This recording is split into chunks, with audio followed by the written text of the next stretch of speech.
हाँ भाई देखो 2024 का पेपर कर रहे हैं, इससे पहले हमने जो है 2025 वाला पेपर कंप्लीट करा था। अब हमारे पास है 2024 का पेपर। 2024 का पेपर में जो है ये सबसे पहला जो क्वेश्चन है सेक्शन 1 में अपने पास सबसे पहला जो क्वेश्चन है, which one of the following first row transition element is expected to have the highest third ionization enthalpy. किसकी इनमें से थर्ड आयनाइजेशन एंथैल्पी ज्यादा है, ये पूछ रहा है कि ये चार जो ऑप्शन है इनमें से थर्ड आयनाइजेशन एंथैल्पी किसकी ज्यादा है। तो उस चीज को हम देख लेते हैं। थर्ड आयनाइजेशन एंथैल्पी मतलब तीसरा इलेक्ट्रॉन निकालने के लिए किसकी ज्यादा एनर्जी लगेगी। ठीक, तो अगर मैं इसमें देखता हूं आयरन यहां पर 26 दे रखा है, तो 26 मतलब 3d6 4s2 ये। अच्छा 25 मतलब 3d5 4s2। अच्छा 24 मतलब chromium exception electron configuration 3d5 4s1। ठीक, और यहां पर 23 बोले तो 3d3 4s2। अच्छा एक बात ध्यान सुनना, इनमें से तीसरा इलेक्ट्रॉन निकालने के लिए किसकी ज्यादा एनर्जी लगेगी। देखो पहला इलेक्ट्रॉन निकल गया, पहला इलेक्ट्रॉन निकल गया, पहला इलेक्ट्रॉन निकल गया, पहला इलेक्ट्रॉन निकल गया, दूसरा भी एस से निकल गया, दूसरा भी एस से निकल गया, यहां पर दूसरा डी से निकलेगा और यहां पर दूसरा एस से निकलेगा। अब आए तीसरे इलेक्ट्रॉन को निकालने के लिए ज्यादा एनर्जी किसकी लगेगी। तीसरा इलेक्ट्रॉन निकालने के लिए यहां पर 3d6, यहां पर तीसरा इलेक्ट्रॉन डी से निकलेगा, 3d से 3d6 वाला है, तो ये तीसरा इलेक्ट्रॉन आसानी से दे देगा क्योंकि इसके बाद ये 3d5 होगा, स्टेबल कंडीशन आएगी। ठीक, क्या ये तीसरा इलेक्ट्रॉन आसानी से देगा क्योंकि ये ऑलरेडी 3d5 है, ये 3d5 से क्या 3d4 जाना चाहेगा, ये स्टेबल है half it condition, D half it condition में स्टेबल है, क्या ये 3d4 में जाना चाहेगा, नहीं जाना चाहेगा। आई बात समझ में। तो इसको स्टेबल कंडीशन से अनस्टेबल करना एनर्जी बहुत ज्यादा लगेगी। तो वो यही पूछ रहा है कि थर्ड आयनाइजेशन एंथैल्पी किसकी ज्यादा है। तो थर्ड आयनाइजेशन एंथैल्पी किसकी ज्यादा हो जाएगी, तीसरा इलेक्ट्रॉन निकालने के लिए किसका ज्यादा एनर्जी लगानी पड़ेगी, जहां से हम स्टेबल से अनस्टेबल चल रहे हैं यानी कि मैग्नीज। आई बात समझ में। तो यहां पर आंसर मैग्नीज आता है। और अगर मान लीजिएगा इसमें बोलता है सेकंड आयनाइजेशन एंथैल्पी किसकी ज्यादा है, अरे यहां पर देखो थर्ड आयनाइजेशन पूछ रखा है, लेकिन अगर मान लीजिए बोलता है सेकंड आयनाइजेशन किसकी ज्यादा भाई आदित्य, तो सेकंड आयनाइजेशन किसकी ज्यादा हो जाती है, यानी कि दूसरे इलेक्ट्रॉन को निकालने के लिए जिसकी ज्यादा एनर्जी लगती है। तो दूसरा इलेक्ट्रॉन किसका, देखो सबका एक एक इलेक्ट्रॉन ऐसे गया, यहां से ऐसे एक इलेक्ट्रॉन चले गया, तब यहां पर 3d5 बच जाता, तब इसका दूसरा इलेक्ट्रॉन निकालने के लिए बहुत ज्यादा एनर्जी लगती क्रोमियम, तब वो सेकंड आयनाइजेशन क्रोमियम की होती। लेकिन थर्ड आयनाइजेशन बोला तो मैग्नीज की हो जाएगी। आई बात समझ में। तो ये काफी इंपॉर्टेंट क्वेश्चन है, इस तरह से याद रख लेना। दूसरा क्वेश्चन चलते हैं, which one of the following compound will give ketones on oxidations with the chromium anhydride। ठीक है, इस तरह से क्रोमियम ऑक्साइड में यूज कर रहा हूं और इनमें से कौन ऑक्सीडेशन होने पर कीटोन देगा। अच्छा एक बात ध्यान सुनना, ऑक्सीडेशन होने पर कौन कीटोन देगा। अगर मैं बात करता हूं, क्या ये अपने पास प्राइमरी अल्कोहल है, प्राइमरी अल्कोहल का ऑक्सीडेशन होने के पर एल्डिहाइड, ये भी primary alcohol aldehyde, primary alcohol ये अपने पास क्या है टर्सरी अल्कोहल, और टर्सरी अल्कोहल का ऑक्सीडेशन नहीं होता। आई बात समझ में, ये रिएक्शन नहीं देगा। अब क्या बच गया सेकेंडरी अल्कोहल, और सेकेंडरी अल्कोहल अपने पास क्या देगा कीटोन देगा ऑक्सीडेशन होने पर। भाई प्राइमरी अल्कोहल का ऑक्सीडेशन होने पर एल्डिहाइड बनता है और सेकेंडरी अल्कोहल का ऑक्सीडेशन होने पर कीटोन बनता है, टर्सरी का ऑक्सीडेशन होता ही नहीं है। तो आंसर जाएगा डी। नेक्स्ट अपने पास है तीसरा जो क्वेश्चन, अगर मैं चलता हूं तो तीसरा क्वेश्चन अपने पास है to among the 3 compounds DNA. ठीक है, डीएनए के जो 3 कंपोनेंट होते हैं उनमें से वो बोल रहा है कि एक कंपोनेंट क्या है डीऑक्सीराइबोस शुगर और दूसरा कंपोनेंट है हेट्रोसाइक्लिक बेस। हेट्रोसाइक्लिक बेस मतलब नाइट्रोजनस बेस, चाहे एडेनिन है, चाहे ग्वाइनिन है, चाहे थायमिन है, चाहे साइटोसिन है। ठीक है ना, अरे होता ना नाइट्रोजनस बेस। तो वो बोल रहा है 2 कंपोनेंट इसमें डीएनए के मैंने बता दिए। 2 कंपोनेंट कौन कौन से बता दिए, एक तो डीऑक्सीराइबोस शुगर है पेंटोस शुगर जो है, और दूसरा नाइट्रोजनस बेस है यानी हेट्रोसाइक्लिक बेस यानी नाइट्रोजनस बेस। बताओ द थर्ड कंपोनेंट इज, इनमें से तीसरा कंपोनेंट कौन सा हो जाता है। क्या डीएनए एक पॉलीन्यूक्लियोटाइड चेन होता है, और पॉलीन्यूक्लियोटाइड चेन में इस तरह से क्या होता है पेंटोस शुगर होता है भाई। ठीक, इस पेंटोस शुगर की पहली कार्बन पे क्या होता है नाइट्रोजनस बेस होता है, और नाइट्रोजनस बेस और पेंटोस शुगर जिस बॉन्ड से जुड़े होते हैं वो एन ग्लाइकोसिडिक लिंकेज होता है। उसके बाद जो यहां पर 5वां कार्बन होता है CH2OH, अरे CH2OH होता है, उस OH से OH जाके यहां पर ऑक्सीजन के साथ कौन सा ग्रुप जुड़ा होता है, अरे फॉस्फेट ग्रुप जुड़ा होता है कि नहीं जुड़ा होता है? वो बोल रहा है कि डीएनए के जो कंपोनेंट है, डीएनए पॉलीन्यूक्लियोटाइड है, यानी न्यूक्लियोटाइड बहुत सारे न्यूक्लियोटाइड से मिलकर बन रखे हैं, उन कंपोनेंट में से मैंने दो कंपोनेंट बोल दिए, एक तो ये हेट्रोसाइक्लिक नाइट्रोजनस बेस और दूसरा पेंटोस शुगर, तो तीसरा क्या होगा? Phosphate group. अच्छा, पेंटोस शुगर और फॉस्फेट ग्रुप के बीच में जो बॉन्ड होता है उसको बोलते हैं ग्लाइकोसिडिक फॉस्फोडाइस्टर बॉन्ड। डाइस्टर नहीं होता, फॉस्फोएस्टर होगा यहां पर, सिंपल। आई बात समझ में? कौन सा? फॉस्फोएस्टर बॉन्ड यहां पर होगा और यहां पर ग्लाइकोसिडिक। नाइट्रोजनस बेस और पेंटोस शुगर के बीच में ग्लाइकोसिडिक बॉन्ड और फॉस्फेट ग्रुप और पेंटोस शुगर के बीच में फॉस्फोएस्टर बॉन्ड। यहां पर तो ग्लाइकोसिडिक बॉन्ड, नाइट्रोजनस बेस और pentose sugar, N glycosidic linkage, और फॉस्फेट ग्रुप और पेंटोस शुगर के बीच में फॉस्फोएस्टर बॉन्ड। ठीक, तो कौन सा ग्रुप है भाई? ऑप्शन में क्या है? Phosphoric acid. फॉस्फोरिक एसिड से ही तो फॉस्फेट ग्रुप बनता है। अरे फॉस्फोरिक एसिड होता है ना H3PO4, है ना? इससे अगर मैं हाइड्रोजन हटा दूं तो क्या बन जाएगा? PO4 3 negative phosphate group. ठीक है, तो ये इसमें आंसर चल जाएगा फॉस्फोरिक एसिड। ठीक है, नेक्स्ट अपने पास है for an electrolyte undergoing associations. Electrolyte का क्या हो रहा है? Undergoing association. एसोसिएशन हो रहा है in a solvent the van't Hoff factors. अरे एसोसिएशन के लिए वांट ऑफ फैक्टर क्या होता है? लेस देन 1, क्योंकि अगर मुझे पता है आई की value, I want Hoff factor है, इज ग्रेटर देन 1 किसके लिए? डिसोसिएशन के लिए। ठीक है, एक बात याद रख लेना है। और एसोसिएशन के लिए आई की वैल्यू क्या होगी? Less than 1।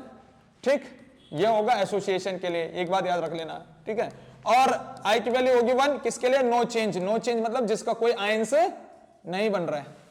ठीक है, जिसका कोई आयन नहीं बन रहा है यानी नॉन पोलर, उसके लिए आई की वैल्यू 1 हो जाएगी। जैसे ग्लूकोज, ग्लूकोज को कोई आयन नहीं बनता। आई बात समझ में? तो वो बोल रहा है एसोसिएशन के लिए, एसोसिएशन के लिए आई की वैल्यू क्या होगी? एसोसिएशन के लिए आई की वैल्यू क्या होगी? Always less than. आई बात समझ में? तो डी चल जाएगा आंसर। नेक्स्ट अपने पास है पांचवां जो क्वेश्चन है फॉर द रिएक्शंस। ये अपने पास दे रखा है, ये रिएक्शन है। अच्छा, इस रिएक्शन के लिए डिफरेंशिएट इक्वेशंस पे रेट लॉ बता रहा है कि इनमें से कौन सा सही है। इनमें से सही बताना है तो सबसे पहले इसके लिए रेट लॉ लिख लेंगे। अगर रेट इक्वल टू क्या हो जाएगा भाई? Rate equal to differential rate equation लिखना हमने, ये क्या हो जाएगा? दोनों रिएक्टेंट तो माइनस आएगा, माइनस क्या इसके आगे 1 फैक्टर है ना, तो क्या रहेगा? dx upon dt। ठीक है, इक्वल टू, फिर ये माइनस आएगा, माइनस 1/2, क्योंकि बैलेंसिंग फैक्टर 1/, मतलब अपॉन में आ जाता है 1/2, क्या dy upon dt is equal two plus product है डेल p या फिर dp अपॉन dt, इस तरह से आएगा। अच्छा, बताओ ना इनमें से कौन सा सही है? एक बात ध्यान सुनना, क्या जो प्रोडक्ट है, क्या प्रोडक्ट माइनस में आ सकता है? तो प्रोडक्ट माइनस में नहीं आ सकता। जहां dp ये p वाला माइनस में, वो आंसर नहीं हो सकता। दो तो कट गए, दिमाग लगाने की जरूरत ही नहीं है। फिर अब हमारे पास दो ऐसे हैं, ये और ये। एक बात ध्यान सुनना, मेरे पास y क्या है? नेगेटिव में, तो चलो y इसमें नेगेटिव है, इसमें भी y नेगेटिव है। लेकिन क्या y के साथ 2 ऊपर है? अरे y के साथ 2 ऊपर नहीं है, y के साथ तो 2 नीचे आएगा। अरे 1/2 होगा ये तो इसका मतलब आंसर क्या रह जाएगा? क्योंकि अगर मैं इसके बाद देखो dp और dy के बीच में रिलेशन लिख रहा हूं, देख सो dy और dp के बीच में रिलेशन लिख रहा हूं, तो क्या हो जाएगा? ये 2 इधर चल जाएगा, तो क्या हो जाएगा? Minus dy upon dt equal two plus 2 dp upon dt, ऐसा हो जाएगा ना। तो ऐसा रिलेशन कौन सा है? यही तो है। अरे यही तो है, तो आंसर पहला चल जाएगा। नेक्स्ट अपने पास अगर मैं चलता हूं छठा क्वेश्चन। हाँ, छठा क्वेश्चन। अरे हिंदी में तो कोई दिक्कत नहीं है, मैं तो हिंदी में कर भी लूंगा, लेकिन तुम तो अंग्रेज हो ना। The compound which undergoes SN1 reactions most rapidly. इनमें से SN1 रिएक्शन किस में जल्दी हो जाएगा? अच्छा, SN1 का ऑर्डर क्या होता है? SN1 का ऑर्डर क्या होता है भाई? हाँ, SN1 का जो ऑर्डर होता है वो होता है tertiary, then secondary, then primary. यानी कि जहां पर टर्सरी होगा वहां पर फास्ट होगा, देन सेकेंडरी होगा, प्राइमरी पे तो ना के बराबर होता है। एक बात ध्यान सुनना, SN1 रिएक्शन कभी बेंजीन वाले पे, कंपाउंड पे नहीं होगी। जो डायरेक्ट बेंजीन वाला है वो SN2 को फेवर करता है। ठीक है, एरोमेटिक कंपाउंड क्या करता है? SN2 को फेवर करता है। तो सबसे पहले तो ये वाला डी वाला ऑप्शन हट गया। आदित्य, डी वाला ऑप्शन तो हट गया। ठीक, तेरा बी वाला ऑप्शन भी हट गया। ये बी वाला ऑप्शन इसलिए हटा है क्योंकि ये प्राइमरी पे ब्रोमीन लग रखा है। अरे प्राइमरी पे ब्रोमीन लग रखा है। अब बचे दो, यानी ए और सी, यहां पर भी सेकेंडरी पे लग रखा है, यहां पर भी सेकेंडरी पे हैलोजन लग रखा। लेकिन इन दोनों में से फास्ट कौन देगा? आसानी से अगर ये अपना इलेक्ट्रॉन दे दे तो मतलब ये अगर ब्रोमीन दे दे तो इस कार्बन पे पॉजिटिव आएगा, और इस पॉजिटिव को ये रेजोनेंस के थ्रू क्या कर सकता है? बैलेंस कर सकता है आसानी से। कार्बोकेटाइन यहां पर ज्यादा स्टेबल है, ठीक, इसके कंपैरेटिवली। तो इसका मतलब है कि ए वाला आंसर होगा, क्योंकि वहां पर स्टेबिलिटी आ रही है। अबे दो अपने पास थे ना डाउट में, अरे दो तो हट गए थे, दो है सेकेंडरी वाले, लेकिन यहां पर क्या है? पाई बॉन्ड की वजह से रेजोनेंस हो जाएगा, तो क्या हो जाएगा? स्टेबिलिटी आ जाएगी। तो ये चीज है अपने पास। नेक्स्ट अपने पास 7वें क्वेश्चन की तरफ चलते हैं। Acidic acid react with PCl5 two gives, बताओ यार, हलवा है। एसिडिक एसिड क्या होता है? CH3COOH, इस तरह से होता है ना। इसमें अगर PCl5 है, PCl3 डाल दो, PCl3 डालो चाहे PCl5 डालो, क्या होगा? यहां से OH हटेगा और यहां पर क्या लग जाएगा? Cl, ये बन जाएगा यार। बताओ यार, इतना हलवा क्वेश्चन दे रहा है, ठीक है ना। तो ये अपने पास बन जाएगा, तीसरा आंसर हो जाएगा इसका। नेक्स्ट अपने पास है the formation of cyanohydrin and aldehyde is example of. ये पता किसका एग्जांपल है? जब मैंने तुम्हें एल्डिहाइड कीटोन कार्बोक्सिलिक एसिड वाले चैप्टर में न्यूक्लियोफिलिक एडिशन रिएक्शन करवाई थी, उसमें 5 रिएक्शन करवाई थी और 5वें के फिर 6 टाइप थे, है ना। न्यूक्लियोफिलिक एडिशन रिएक्शन में जब मैंने बोला था अमाइन और amine derivative, ammonia ammonium derivative के साथ अगर रिएक्शन करो तो वहां पर साइनोहाइड्रिन, या फिर सिंपल सा हम क्या करते हैं? HCN, कार्बोनिल ग्रुप का HCN के साथ रिएक्शन करते हैं, ठीक। और वो कार्बोनिल ग्रुप का न्यूक्लियोफिलिक एडिशन रिएक्शन जो होता है ना, जैसे एल्डिहाइड है, यहां पर जो भी कार्बन है इस तरह से, ठीक। अगर मैं इसको HCN के साथ रिएक्शन करता हूं, रमोला, ठीक है, H पॉजिटिव और Cn नेगेटिव, कार्बन का जो कार्बन और ऑक्सीजन के बीच में जो पाई बॉन्ड है वो ऑक्सीजन की तरफ जाएगा नेगेटिव और कार्बन पे रहेगा पॉजिटिव। कार्बन देखो, कार्बन नेगेटिव, कार्बन जो पॉजिटिव है उस पे जाएगा Cn नेगेटिव, और O नेगेटिव किसको खींचेगा? H positive. तो ये आगे बन जाएगा साइनोहाइड्रिन इस तरह से, ठीक है। डबल बॉन्ड हटेगा, रमोला, यहां पर क्या होगा? इस तरह से सिंगल बॉन्ड OH, ठीक। और इस कार्बन के जो है 2 बॉन्ड ऐसे हो गए और एक पे लग गया Cn, ठीक है। तो ये बन जाता साइनोहाइड्रिन। और ये क्या था? न्यूक्लियोफिलिक एडिशन रिएक्शन में था, जो 5 केस है उसका पहला केस था ये रमोला, ठीक। तो न्यूक्लियोफिलिक एडिशन रिएक्शन कौन सी है? फर्स्ट वाला, NAR। एक भी क्वेश्चन नोट से बाहर नहीं है Ramola. In the Arrhenius equations when log k is plotted against 1/t, अरे log k और 1/t के बीच में ग्राफ मैंने बता रखा है यार रमोला, तुझे पढ़ता तो है नहीं, तब मैं क्या करूं? यहां पर क्या है? log k और ये क्या है? 1/t। इसके बीच में डायरेक्ट ग्राफ नीचे को आता है, और यहां बीच में होता है इंटरसेप्ट। ये क्या होता है? इंटरसेप्ट। और ये होता है अपने पास log a, इंटरसेप्ट, ठीक। और ये जो अपने पास होता है, ये ग्राफ का जो स्लोप है, हाँ, स्लोप होता है अपने पास क्या? अबे रमोला क्या होता है? EA/RT, TRT नहीं होता, 2.30, T तो T1 T2 आता है ना उसमें, तो यहां पर होता है R × 2.303, जिसको हम R और 2.303 मल्टीप्लाई करके 19 आ जाता है नीचे, है ना। तो कौन सा है इसमें से? रमोला स्लोप इज माइनस, मतलब नीचे आएगा, माइनस मतलब नीचे। Slope is -EA/2.303R and intercept क्या है? log a। ये इंटरसेप्ट है, log a, और स्लोप ये। तो कौन सा आंसर है? डी आंसर है, ठीक है। नेक्स्ट अगर मैं चलता हूं 10वें क्वेश्चन पे, रमोला 10वें क्वेश्चन पे अगर मैं चलता हूं, 10वें क्वेश्चन पे अगर चलते हैं, the reaction of the alkyl halide with sodium alkoxide forming ether is known as. बताओ यार, ईथर रिएक्शन, ईथर की कौन सी रिएक्शन है? भाई कौन सी रिएक्शन है? विलियमसन ईथर सिंथेसिस रिएक्शन यार, ठीक है। तो वुर्ज रिएक्शन से अल्काइल हैलाइड में है, जिसमें डबल कंपाउंड बनता है। रेमेंटेमेन से सैलिसिलिक बनता है, कॉलवेज रिएक्शन से सैलिसिलिक एसिड बनता है, एक ही से बनता है विलियम्स ईथर सिंथेसिस, है ना। तो आंसर क्या चल जाएगा? डायरेक्ट आंसर है विलियम ईथर सिंथेसिस रिएक्शन, सी वाला आंसर जाएगा इसमें। नेक्स्ट अपने पास है the correct order of the ease of dehydrations of following alcohol by the action of concentrated H2SO4. Dehydration किसका आसानी से हो जाएगा? कंसंट्रेटेड H2SO4 अगर मैं डालता हूं तो डिहाइड्रेशन किसका आसानी से हो जाएगा? जिसमें ब्रांच वाला ज्यादा है। तो ब्रांच वाला ज्यादा किसमें है? ये सबसे ज्यादा ब्रांच टर्सरी कार्बन का अल्कोहल में डिहाइड्रेशन आसानी से होगा क्योंकि उसमें अल्फा हाइड्रोजन बहुत ज्यादा होंगे, ठीक है ना भाई। देखो बीटा हाइड्रोजन उसमें बहुत ज्यादा होगा, बीटा एलिमिनेशन जैसा होता है ना, अल्फा से OH और बीटा कार्बन से H, तो अब एल्कीन बनता है डिहाइड्रेशन से। तो वही चीज है जिसमें ज्यादा बीटा वाले कार्बन होंगे उसका ज्यादा डिहाइड्रेशन होगा, ठीक। तो सबसे ज्यादा टर्सरी का, देन सेकेंडरी का और देन प्राइमरी का, क्योंकि इस प्राइमरी में क्या है? एक ही CH3 है, एक ही बीटा CH3 है, लेकिन इसमें 2 बीटा CH3 है और इसमें 3 बीटा CH3। तो किसी से भी हम किसी भी बीटा से एक हाइड्रोजन निकाल सकते हैं इसमें आसानी से, क्योंकि अल्फा से तो OH जाएगा, बीटा से एक हाइड्रोजन जाएगा। तो कौन सा आंसर जाएगा इसका? A।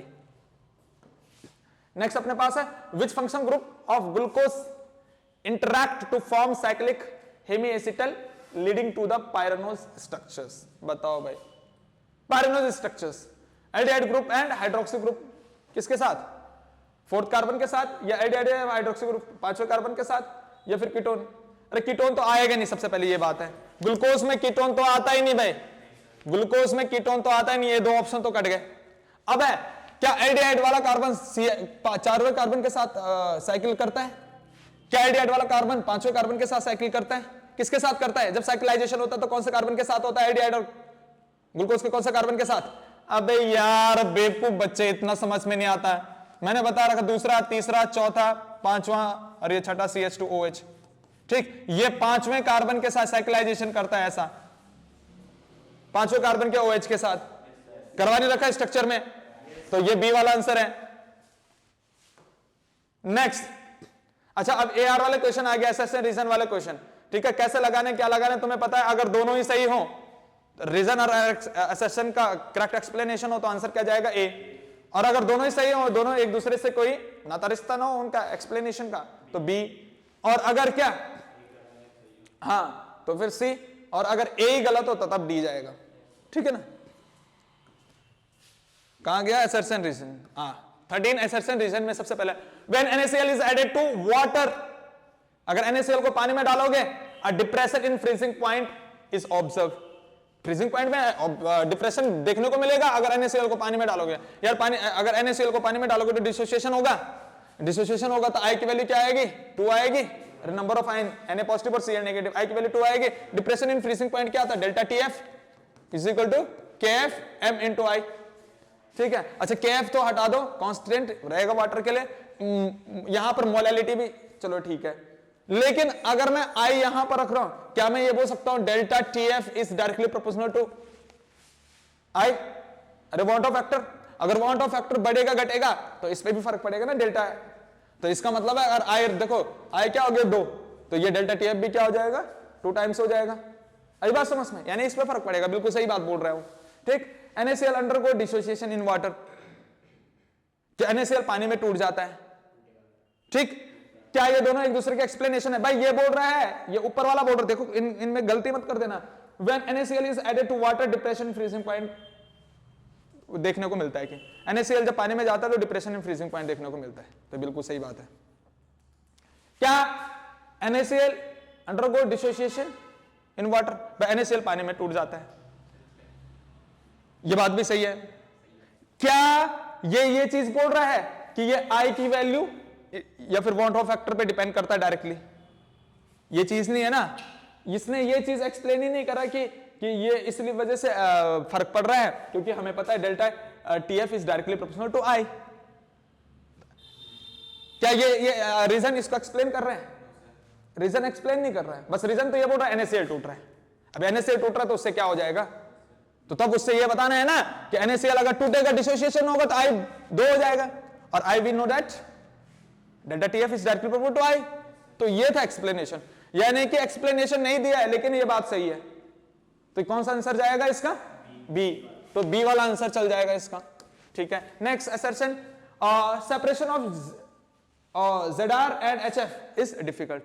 भाई जिरकोनियम और हाफनियम को सेपरेट करना बहुत डिफिकल्ट है, पता क्यों? क्योंकि इनकी रेडिया इक्वल हो जाती है, किसकी वजह से? लेंथ एंड हाइट कॉन्ट्रैक्शन की वजह से। आई बात समझ में? जिरकोनियम किसमें है? पांचवें पीरियड में, और हाफनियम छठे पीरियड में, और लेंथेनाइट कॉन्ट्रैक्शन आता है छठे पीरियड में, जिसकी वजह से जिरकोनियम और हाफनियम की रेडियस क्या हो जाती है? सिमिलर हो जाती है। इस वजह से इनको सेपरेट करना डिफिकल्ट है। तो पहली बात क्या है? सही है। दूसरी बात, जिरकोनियम और similar radius due to the lanthanide contraction, बिल्कुल सही बोल रहा है, क्योंकि उनका कारण भी उसने जो रीजन भी जो दिया वो पहले को एक्सप्लेन कर रहा है यार। आई बात समझ में? तो आंसर क्या जाएगा? ये वाला। नेक्स्ट अपने पास 15वां जो अपने पास असर्शन रीजन है, द पीके। पीके देखो, के क्या होता है? Acidic strength. तो पीके क्या हो जाएगा? Basic strength. वो बोल रहा है पीके बोल दो, द बेसिक स्ट्रेंथ बोल दो। द बेसिक स्ट्रेंथ या फिर PK of ethanoic acid is lowest then, ये अपने पास भाई वो बोल रहा है कि इथेनोइक एसिड ये अपने पास CH3 है और COH है। वो बोल रहा है इसका जो बेसिक स्ट्रेंथ है वो इससे कम है। एक बात सुनना, क्या CH3 की वजह से यहां पर क्या आया? प्लस आई इफेक्ट आया। अब प्लस आई क्या जाता है? बेसिक की तरफ। अच्छा, यहां पर CH2 ये Cl है, और Cl की वजह से क्या आया? Minus I effect. और माइनस आई किसको दिखाता है? एसिडिक को। इन दोनों में से ज्यादा बेसिक कौन सा है? ज्यादा बेसिक तो ये है ना, एसिडिक एसिड, इथेनोइक एसिड ज्यादा बेसिक है। और वो क्या बोल रहा है? एसिडिक या फिर पीके, इथेनोइक एसिड इज लोअर। क्या इसका इथेनोइक एसिड का एसिडिक स्ट्रेंथ लो है क्या इससे? इसका मतलब गलत बोल रहा है। आई बात समझ में? तो अगर पहला ही गलत है तो आंसर क्या जाएगा? अबे डी जाएगा कि नहीं जाएगा? क्योंकि इसमें माइनस है और उसमें प्लस है, प्लस वाला तो ज्यादा बेसिक होगा, प्लस आई वाला। नेक्स्ट 16वां assertion reason, aniline is the strongest base than ammonia. बताओ यार, ये भी बहुत गलत बोल दिया इसने। अबे एरोमेटिक अमाइन जो है कम बेसिक होते हैं एलिफेटिक अमाइन से, और उससे भी देखो। और अमोनिया क्या होता है? NH3। अगर मैं NH3 की बात करता हूं, ध्यान सुनना, देखो यहां पर क्या होता है? ये अरे अमोनिया है ना NH3 पे लोन पेयर, और ये क्या है? एनिलीन। एनिलीन पे ये NH2, ये लोन पेयर। अच्छा, जब भी नाइट्रोजन लोन पेयर देता है तो वो बनता है कौन सा बेस? लोन पेयर डोनर कौन सा? लुईस बेस, है ना? तो आसानी से लोन पेयर कौन दे देगा? क्या ये एनिलीन आसानी से लोन पेयर देगा? नहीं देगा, क्योंकि यहां तो रेजोनेंस आ जाएगा, बेंजीन रेजोनेंस में खींच लेगा लोन पेयर को। तो ये आसानी से अपने लोन पेयर इलेक्ट्रॉन नहीं देगा। तो कौन दे देगा आसानी से अपना लोन पेयर इलेक्ट्रॉन? NH3। जो अपना इलेक्ट्रॉन लोन पेयर इलेक्ट्रॉन दे देगा वही बनेगा लुईस बेस ज्यादा। ठीक, तो इन दोनों में से ज्यादा बेसिक कौन सा है? NH3 है ना, अमोनिया है। तो वो क्या बोल रहा है? Aniline is a strong base. But तो गलत बोल दिया ना उसने। एनिलीन तो कम बेसिक है, किससे? अमोनिया से। अमोनिया ज्यादा बेसिक है। इसका मतलब पहला ही गलत है, तो आंसर क्या जाएगा? अरे पहला ही गलत है तो आंसर क्या जाएगा? आई बात समझ में? ठीक है, तो अगर मैं बात करता हूं नेक्स्ट 17वां क्वेश्चन अपने पास, देखो सेक्शन ए तो अपने पास कंप्लीट हो चुका है। अरे सेक्शन ए कंप्लीट हो चुका है, कोई डाउट है क्या सेक्शन ए में? है बेरमोला? अब चलते हैं सेक्शन बी की तरफ। ठीक है, सेक्शन बी में बोल रहा है calculate the potential of iron electrons in which the concentration of Fe2+ ion is इतना। ठीक, वो बोल रहा है कंसंट्रेशन ये है Fe2+ आयन का, और इसका मुझे क्या निकालना है? सेल पोटेंशियल निकालना है, यानी कि ई सेल निकालना है। ठीक है, ई सेल मुझे इसका निकालना है। क्या यहां पर ई नॉट सेल की वैल्यू दे रखी है? ये दे रखी है ई नॉट सेल की वैल्यू। ई नॉट सेल की वैल्यू दे रखी है कि Fe से Fe2+ से Fe जा रहा है। अच्छा, Fe2+ से Fe जा रहा है तो क्या हो रहा है? रिडक्शन या ऑक्सीडेशन? अरे Fe2+ से Fe जा रहा है, रिडक्शन हो रहा है या ऑक्सीडेशन? अरे गेन ऑफ इलेक्ट्रॉन हो रहा है या लॉस ऑफ इलेक्ट्रॉन? अरे हद है यार, Fe2+ है और ये किस में जा रहा है? Fe में जा रहा है। गेन ऑफ इलेक्ट्रॉन हो रहा है, लॉस ऑफ इलेक्ट्रॉन? तो यहां पर क्या हो रहा है? 2 इलेक्ट्रॉन का गेन। ठीक है, एडिशन ऑफ इलेक्ट्रॉन हो रहा है, फिर तभी तो न्यूट्रल बनेगा ना। 2 पॉजिटिव इलेक्ट्रॉन अगर उसको वापस दे, 2 पॉजिटिव को अगर 2 इलेक्ट्रॉन दे देगा तभी तो न्यूट्रल बन जाएगा। तो addition of electron, gain of electron हो रहा है। जो बच्चा लॉस ऑफ इलेक्ट्रॉन सोच रहा था वो बेवकूफ है। ठीक है, तो यहां पर गेन ऑफ इलेक्ट्रॉन हो रहा है, gain of electron is known as reduction. तो यहां पर हो रहा है रिडक्शन। ठीक, इसका मतलब जो ये कंसंट्रेशन है ये रिडक्शन कंसंट्रेशन है। अरे क्या है? Reduction concentration. और इसी का मुझे क्या निकालना है? इसी का मुझे क्या निकालना भाई? ई सेल निकालना है। ई नॉट सेल दे रखा है और अपने पास log 10 की वैल्यू तो खैर नहीं भी देता तो हमें पता ही होता है। तो फॉर्मूला लगा दो भाई, नेक्स्ट क्वेश्चन लगा दो। नेक्स्ट क्वेश्चन क्या है? E cell equal to E not cell minus 0.0591 upon n log oxidation concentration है नहीं, जहां पर ऑक्सीडेशन कंसंट्रेशन नहीं है, केवल एक ही एलिमेंट है तो ऑक्सीडेशन कंसंट्रेशन नहीं है तो उसको 1 मान लो, अपॉन रिडक्शन कंसंट्रेशन है रमोला, रिडक्शन कंसंट्रेशन कितना है, आ गया वो, हाँ ये 0.01, क्या मैं इसको 10⁻⁻² लिख सकता हूं रमोला? ठीक है, तो ये अपने पास हो गया। अब क्या यहां पर मैं ई सेल निकाल सकता हूं रमोला? ई नॉट सेल की वैल्यू रख दो, कितना, अभी ई नॉट सेल क्या है, -0.45 माइनस, अच्छा एन की वैल्यू रख सकता है रमोला, एन कितने इलेक्ट्रॉन का गेन हो रहा है यहां पर, 2 इलेक्ट्रॉन का, एन की वैल्यू आ जाएगी 2 यानी कि 0.0591 अपॉन 2 लॉग ये 10⁻² ऊपर चल जाएगा, अरे यार ये 10⁻² ऊपर चल जाएगा कि नहीं चल जाएगा, प्लस में चल जाएगा, सिंपल सी चीज है। पहले इस लॉग वाले को सॉल्व करो, लॉग वाले को सॉल्व करते हो तो पहले इसको देखो, अगर इसको 2 से डिवाइड करते हैं, 2 से डिवाइड करते हैं तो हमेशा 0.0295 आंसर आएगा, और ये लॉग 100 की वैल्यू क्या होती है, अबे log 100 की वैल्यू 2 log 10 हो जाएगा, log 10 की वैल्यू 1 तो आंसर यहां पर आएगा 2। ठीक, फिर से इसका दुगना कर रहे हैं, अरे अगर मैंने इसको आधा करा तो इतना बना और इसका दुगना करा तो इतना ही बन जाएगा फिर से यार। ठीक, तो क्या हो जाएगा, ई सेल इक्वल टू 0. यानी माइनस 0. क्या 45, अरे होगा 0.45 और माइनस देखो इसका दुगना करोगे तो इतना ही बनेगा 0.0591। अच्छा माइनस और माइनस ये भी है और माइनस ये भी है, माइनस माइनस का क्या हो जाएगा प्लस, प्लस करके कितना आ रहा रमोला ये, तो इन दोनों को प्लस कर देना आंसर आ जाएगा। ठीक है, अरे हो जाएगा, तो ये चीजें अपने पास होगी। नेक्स्ट अपने पास है डिफाइन मॉलिक्युलरिटी ऑफ द रिएक्शंस। भाई मॉलिक्युलरिटी क्या होता है, एक सिंगल स्टेप रिएक्शन यानी कि यूनिमोलिकुलर रिएक्शन। देखो सिंगल स्टेप रिएक्शन में जो जिसको हम एलिमेंट्री रिएक्शन कहते हैं, उसमें नंबर ऑफ मॉलिक्यूल जो रिएक्ट करते हैं उसी को मैं क्या करता हूं, मॉलिक्युलरिटी। मॉलिक्युलरिटी 1 और 3 के बीच में होगी। ठीक, मॉलिक्युलरिटी कभी 0 नहीं हो सकती और कभी मॉलिक्युलरिटी 3 से ज्यादा नहीं हो सकती। तो ये सारी चीजें मैंने बता रखा है। मॉलिक्युलरिटी एक थ्योरेटिकल कांसेप्ट है, तो ये सारी चीजें। State any one condition in which a bimolecular reactions में बी काइनेटिकली फर्स्ट ऑर्डर। एक ऐसी कंडीशन बतानी है जहां पर मॉलिक्यूल 2 है लेकिन ऑर्डर रिएक्शन का क्या हो, फर्स्ट। तो ऐसे कंडीशन क्या थी, pseudo first order reaction. Pseudo first order reaction का एग्जांपल लिख लो, hydrolysis of cane sugar, hydrolysis of ester, क्योंकि वाटर वहां पर एक्सेस मात्रा में होगा। या फिर ऑक्सीडेशन लिख दो यार, कंबशन रिएक्शन लिख दो। कंबशन में भी क्या होता है, ऑक्सीजन की ज्यादा मात्रा होती है और जो एक्सेस अमाउंट में होता है उसको रेट लॉ में नहीं लिया जाता, तब हम केवल और केवल एक ही रिएक्टेंट को वहां पर लेंगे। अरे यार रमोला, तो अगर एस्टर का हाइड्रोलिसिस कर दे, जैसे ये ROR इस तरह से, यहां पर तो पानी डाल दें, ठीक है रमोला, तो आगे क्या बनेगा, कार्बोक्सिलिक एसिड और अल्कोहल बनेगा। ठीक, अच्छा यहां वाटर एक्सेस मात्रा में होता है लेकिन एस्टर हमें लिखना है, तो अगर मैं इसका रेट लिखता हूं तो रेट इक्वल टू K और रिएक्टेंट कौन सा हमारे पास, केवल एस्टर आ जाएगा की पावर 1 इस तरह से, क्योंकि हमारे पास H2O एक्सेस मात्रा में होगा, एक्सेस मात्रा में रेट लॉ एक्सप्रेशन में नहीं लिखा जाता। ठीक, तो वो यही कंडीशन पूछ रहा है, तो कौन सी कंडीशन हो जाएगी, स्यूडो फर्स्ट ऑर्डर रिएक्शन के example, hydrolysis cane sugar, hydrolysis of ester, चाहे एस्टर लिखो चाहे केन सुगर का हाइड्रोलिसिस लिखो, ऐसे चाहे कंबशन लिखो, क्योंकि उसमें ऑक्सीजन एक्सेस में हो जाएगा। तब हम एक ही लेंगे ना, केवल एक ही रिएक्टेंट लेंगे, तो उस एक ही रिएक्टेंट का जो कंसंट्रेशन 1 हो जाएगा तो ऑर्डर ऑफ रिएक्शन 1 होगा। अब मॉलिक्युलरिटी क्या है, एक से ज्यादा, मॉलिक्युलरिटी 2 है ना, एक एस्टर और एक वाटर, मॉलिक्युलरिटी तो 2 है लेकिन ऑर्डर एक ही है। तो सूडो फर्स्ट ऑर्डर रिएक्शन के बारे में पूछ रहे हैं। What happen when D glucose, यानी glucose is treated with following reagent. बताओ यार, ग्लूकोज को अगर HI के साथ रिएक्शन करोगे तो क्या बनेगा, N-हेक्सेन बन जाएगा। अरे N-हेक्सेन बनेगा जिससे ये कंफर्म होता है कि ग्लूकोज में 6 के 6 कार्बन लीनियरली अरेंज है, करवा रखा मैंने ये चीज।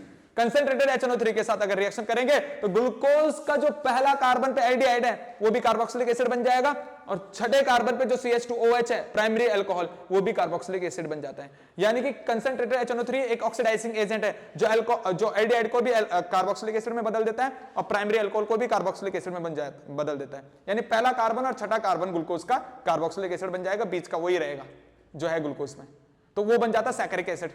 इसका मतलब हमें यह पता चलता है कि ग्लूकोज में कंफर्मेशन जब हम करते हैं ना तो ग्लूकोज में एक ही प्राइमरी हाइड्रोक्सी ग्रुप है, बाकी क्या है 4 सेकेंडरी हाइड्रोक्सी, इस तरह से हमें पता चल जाता है। कंफर्मेशन टेस्ट में क्या 2025 में कंफर्मेशन टेस्ट का क्वेश्चन आ रखा था, 2024 में भी कंफर्मेशन टेस्ट का क्वेश्चन आ रखा है। 6 कंफर्मेशन टेस्ट मैं बोलता हूं हर बार पढ़ना, उसको कोई भी पूछा जा सकता है। नेक्स्ट क्वेश्चन, 20वां question, draw the structure of the major compound का स्ट्रक्चर बनाना है, product is of the following, major product बनाना है। एक बात ध्यान सुनना, HBr है, क्या ये अपने पास मार्कोनिकोव रूल है, रमोला मार्कोनिकोव रूल है। मार्कोनिकोव क्या बोलता है, उस हेलोजन उस डबल बॉन्डेड कार्बन पे जुड़ेगा जहां पर कम हाइड्रोजन है। तो ब्रोमीन इधर जुड़ गया, यानी ब्रोमीन जुड़ेगा इधर और H जुड़ेगा इधर, तो ये हो जाएगा CH3। इस तरह से ये इसका प्रोडक्ट बनेगा, ठीक। अच्छा, यूवी लाइट है, ब्रोमिनेशन हो रहा है, क्या डबल बॉन्ड पे होता है? अरे लाइट की प्रेजेंस में डबल बॉन्ड पे क्या हेलोजिनेशन होता है? नहीं। अगर अंधेरा होता तो तब डबल बॉन्ड पे हेलोजिनेशन होता है, इसका मतलब सिंगल बॉन्ड पे हेलोजिनेशन होगा, ठीक। सिंगल बॉन्ड कौन सा, ये वाला और ये वाला, इन्हीं दोनों पे होगा, इधर वाले पे नहीं होगा। क्यों? इन दोनों पे हेलोजिनेशन इसलिए होगा क्योंकि यहां पर फिर ये पाई बॉन्ड रेजोनेंस की वजह से स्टेबल हो जाएगा। चाहे इधर लगाओ हेलोजन, चाहे इधर लगाओ, ठीक है। चाहे ब्रोमीन तुम इधर लगाओ, ब्रोमीन Br, ठीक है, तो हेलोजिनेशन करो, ठीक है, तो अपने पास क्या हो जाएगा, यहां पर ब्रोमीन लग जाएगा, प्रोडक्ट उसका बन जाएगा, ठीक। या फिर और में भी दे रखा है यहां पर क्वेश्चन की, और वाला कर दो, give reason for the following, reason देना भाई, Grignard reagent should be prepared under the anhydrous condition. बिल्कुल, ग्रिग्नार्ड रिएजेंट को एनहाइड्रस कंडीशन यानी सूखे वाले ड्राई ईथर लेते हैं ना, उसमें ड्राई कंडीशन ही क्यों लेते हैं, एक्वस कंडीशन क्यों नहीं लेते हैं? क्योंकि एक्वस कंडीशन में क्या हो जाएगा, अरे हाँ, एक्वस कंडीशन में क्या हो जाएगा, एल्कीन बन जाएगा, है ना, वो डिहाइड्रेशन हो जाएगा उसका, ठीक है, और एल्कीन का फॉर्मेशन हो जाता है। इसलिए हम क्या करते हैं, अगर हमें क्या करना है, एल्केन ही रखना है, और एल्केन ही रखना है तो हमें क्या करना होगा, एनहाइड्रस कंडीशन लेनी पड़ती है, ड्राई ईथर वाली कंडीशन। ड्राई ईथर क्या लेना, ड्राई कंडीशन में लेना पड़ता है, एक्वस में नहीं। अल्काइल हैलाइड गिव अल्कोहल, अगर अल्काइल अल्कोहल दे रहा है विद द एक्वस QH, बिल्कुल एक्वस QH के साथ अल्काइल अल्कोहल देता है, और where as in the presence of alcoholic QH तो एल्कीन देता है। तो ये बिल्कुल सही बात है। क्यों देता है ऐसा, क्योंकि अगर मैं बात करता हूं अल्कोहलिक QH की, तो अल्कोहलिक QH में ये बेसिक स्ट्रॉन्ग बेस की तरह काम करता है। और स्ट्रॉन्ग बेस में क्या होता है, अरे स्ट्रॉन्ग बेस में क्या होता है, बीटा एलिमिनेशन की तरह फिर एल्कीन बन जाता है, ठीक। जबकि यहां पर क्या होता है, एक्वस में OH नेगेटिव आता है न्यूक्लियोफिलिक एडिशन में, तो OH नेगेटिव फिर हेलोजन को हटा के लगता है जो अल्कोहल बना देता है। Next, right the chemical equation when, chemical equation लिखना है व्हेन ब्यूटोन, यानी कि ब्यूटोन इज ट्रीटेड विद ZnHg। अबे ZnHg और कंसंट्रेटेड HCl किसका रिएजेंट है, अरे किसका है ये, अरे ZnHg और HCl क्लेमेंशन का है कि नहीं है, क्लेमेंशन रिडक्शन रिएक्शन, ठीक। और वुल्फ किश्नर का क्या होता है, NH2NH2 हाइड्रोजन, क्लेमेंशन रिडक्शन का है। क्लेमेंशन क्या करता है, ऑक्सीजन का हटाता है और हाइड्रोजन लगाता है। अरे जो कार्बोनिल ग्रुप है, एल्डिहाइड और कीटोन का कार्बोनिल ग्रुप का ऑक्सीजन हटा देता है और वहां पर हाइड्रोजन जोड़ देता है। तो ब्यूटोन, यानी कि अगर मैं ये बोलता हूं ये इस तरह से है ब्यूटोन, तो अगर मैं इसमें क्या डालता हूं ZnHCl, ZnHg HCl के प्रेजेंस में, तो यहां से बीच से क्या हटेगा, यानी ZnHg अगर मैं डालता हूं यहां पर HCl के साथ, तो यहां इससे ऑक्सीजन हटेगा, यहां पर हाइड्रोजन लग जाएगा, सीधा एल्केन बन जाएगा, ठीक है। इसमें 2 हाइड्रोजन लग जाएंगे इस तरह से और सीधा एल्केन बन जाएगा। अरे ये रिडक्शन है यार, Wolff Kishner reduction reactions. 2 molecules of benzaldehyde react treated with concentrated NaOH। Concentrated NaOH, अगर डाइल्यूट NaOH होता तो एल्डोल कंडेंसेशन रिएक्शन होती है, लेकिन कंसंट्रेटेड NaOH है। कंसंट्रेटेड NaOH किसका ग्रुप रिएजेंट है, एल्डिहाइड में अगर कंसंट्रेटेड NaOH डाल दिया जाए तो ये है कैनिजारो रिएक्शन का, कैनिजारो रिएक्शन, कैनिजारो रिएक्शन का ग्रुप रिएजेंट है, जो एल्डोल कंडेंसेशन के बाद ही मैंने नोट्स में लिखाई थी कैनिजारो रिएक्शन। तो उसमें क्या होता है, एक बार ऑक्सीडेशन प्रोडक्ट बनता है, एक बार रिडक्शन प्रोडक्ट्स कैनिजारो में। तो क्या है, बेंजील्डिहाइड लेना, यानी कि बेंजील्डिहाइड अगर रमोला ने लिया तो इसमें क्या होगा, ये रमोला ने डाला कंसंट्रेटेड NaOH डाला, चाहे QH डालो भाई रमोला, ठीक। एक बार इसका ऑक्सीडेशन प्रोडक्ट और एक बार इसका रिडक्शन प्रोडक्ट। रमोला अगर तो एल्डिहाइड का रिडक्शन करता तो क्या बनता है, अल्कोहल बनेगा, यानी एल्डिहाइड वाला कार्बन का अल्कोहल बन गया, यानी कि इस तरह से बन गया, ठीक। और दूसरी बार अगर ऑक्सीडेशन प्रोडक्ट बनाएगा रमोला तो उसे एल्डिहाइड का क्या बन जाएगा, रमोला COH बन जाएगा, ऑक्सीडेशन प्रोडक्ट। तो इस तरह से बन जाएगा, एक बन जाएगा बेंजाइलिक अल्कोहल, एक बन जाएगा बेंजोइक एसिड, ये रिडक्शन प्रोडक्ट है और ये ऑक्सीडेशन प्रोडक्ट, ठीक है। तो सेक्शन बी भी कंप्लीट हो जाए। अब चलते हैं सेक्शन सी की तरफ। When a certain conductivity of a cell with feed इतने KCl solutions has the resistance of इतने ohms, ठीक है। रामोला वो बोल रहा है कि कंसंट्रेशन क्या है, इतना है, C इतना है, कंसंट्रेशन इतना है सॉल्यूशंस का, it with the resistance R की वैल्यू इतनी है, ठीक है। टेम्परेचर 25 डिग्री यानी normal temperature, room temperature. When the same cell was feed with the, अच्छा उसी सेल को अगर दूसरे सॉल्यूशन में डाल दिया गया जिसका कंसंट्रेशन इधर है, द रेजिस्टेंस, फिर उसमें जो दूसरा रेजिस्टेंस है यानी R2, ये R1 कर लीजिए, ये C1 कर लीजिए, कंसंट्रेशन ये C2 कर लीजिए, है ना। कैलकुलेट द कंडक्टिविटी, कंडक्टिविटी का मतलब पता है कप्पा, एंड मोलर कंडक्टिविटी यानी कि लैम्डा m। बताओ कप्पा निकालो और वो निकालो कि लैम्डा m निकालो। गिवन द कंडक्टिविटी ऑफ इतने m कैसे सॉल्यूशन इस इतना, अच्छा ऊपर वाले की K1 अगर पहले की कंडक्टिविटी दे रखी है यानी कि K1 की कंडक्टिविटी जिसमें 0.0 m सॉल्यूशन है KCl का, उसमें कंडक्टिविटी की वैल्यू इतनी दे रखी है, ठीक है। एक बात सुनना, रमोला कंडक्टिविटी का फॉर्मूला क्या होता है, G/R, cell constant upon resistance. अच्छा क्या मैं इसके लिए सेल कांस्टेंट निकाल सकता हूं G1, क्योंकि R1 है और ये K1 है। सेल कांस्टेंट तो सेम होता है भाई, सेल कांस्टेंट बदलता नहीं है, ठीक है। तो यहां पर G रख देते हैं, सेल कांस्टेंट ये K1 के लिए हो गया। क्या K2 के लिए अपने पास क्या होगा, G अपॉन R2, मोला। क्या यहां पर G की वैल्यू क्या हो जाएगा, K1 R1, और यहां पर G की वैल्यू क्या हो जाएगा, K2 R2।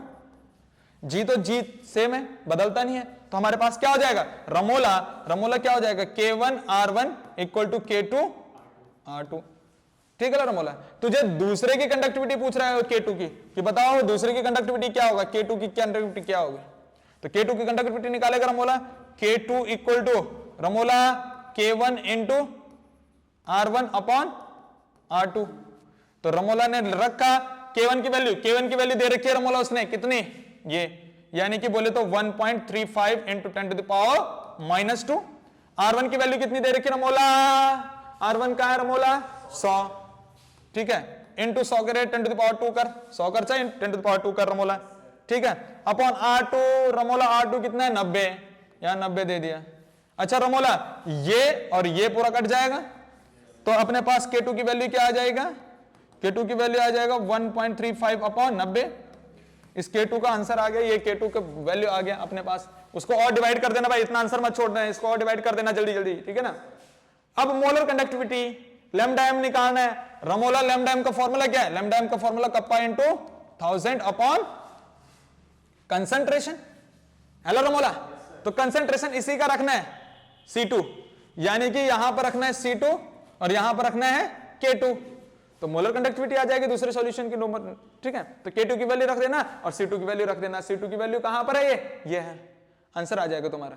अरे बात समझ में आ रही है, हाँ ये कर लेना। पूरा सॉल्व थोड़ी नहीं करवाऊंगा, अभी कैलकुलेशन तुम्हें करना है, मैं तो यहां पर तुम्हें हिंट बता रहा हूं कि कैसे सॉल्यूशन करना है, ठीक है। द फॉलोइंग 23वां question, the following initial rate data, अच्छा इस तरह से हमारे पास ये डाटा दे रखा है, जहां पर रिएक्टेंट क्या है, ए रमोला रिएक्टेंट अगर मैं यहां पर लिखता हूं NO है और Br2 है, अगर मैं इस रिएक्शन का रेट लिखता हूं Ramola, rate equal to K NO की पावर X है ना, और Br2 की पावर Y, ठीक है ना रमोला, ये रेट है ना। अभी ये तो बैलेंसिंग फैक्टर है, इसको पावर में नहीं लिखना। रेट लॉ क्या करता है, रेट लॉ कहता है कि X और Y क्या ऑर्डर ऑफ रिएक्शन, जबकि वो बैलेंसिंग फैक्टर है। तो अगर यहां पर बोल रहा है सबसे पहला question, what is the order of with respect to NO और विद रिस्पेक्ट टू Br2, इसका ऑर्डर ऑफ रिएक्शन क्या होगा, NO का मतलब X की वैल्यू क्या होगा और Y की वैल्यू क्या होगा। तो यही मैंने ट्रिक करवा रखी ना तुम लोगों को, अरे ट्रिक करवा रखी। अगर तुम्हें किसकी वैल्यू इन दोनों में, जैसे X की वैल्यू निकालनी है फिर Y की वैल्यू निकालनी है, तो किसी एक को ऐसे देखो जो डाटा दे रखा है ना, उसमें से किसकी वैल्यू सेम है, देखो NO में किसकी वैल्यू सेम है, एक्सपेरिमेंट फर्स्ट और एक्सपेरिमेंट ये तो सेम है। तो इसके अकॉर्डिंग देखो कि B2 में कितने टाइम्स इंक्रीजमेंट हो रहा है या डिक्रीजमेंट हो रहा है, ये कितने टाइम्स बदल रहा है, 3 टाइम्स। अरे इधर से इधर जाने पर 3 इंटू हो रहा है ना, 3 टाइम्स हो रहा है। ठीक, अच्छा ये b वाला है और b यानी कि br2 यानी br2 की पावर y है।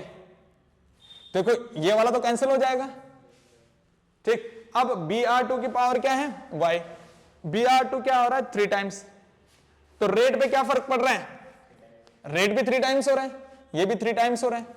इसका मतलब अगर मैं केवल b के और रेट की बात करता हूं, रेट इक्वल टू k, और k अगर मैं कांस्टेंट बोलता हूं तो यहां पे डायरेक्टली प्रोपोर्शनल आ जाता है, यानी rate is directly proportional to br2 की पावर y, क्योंकि a को मैंने हटा दिया।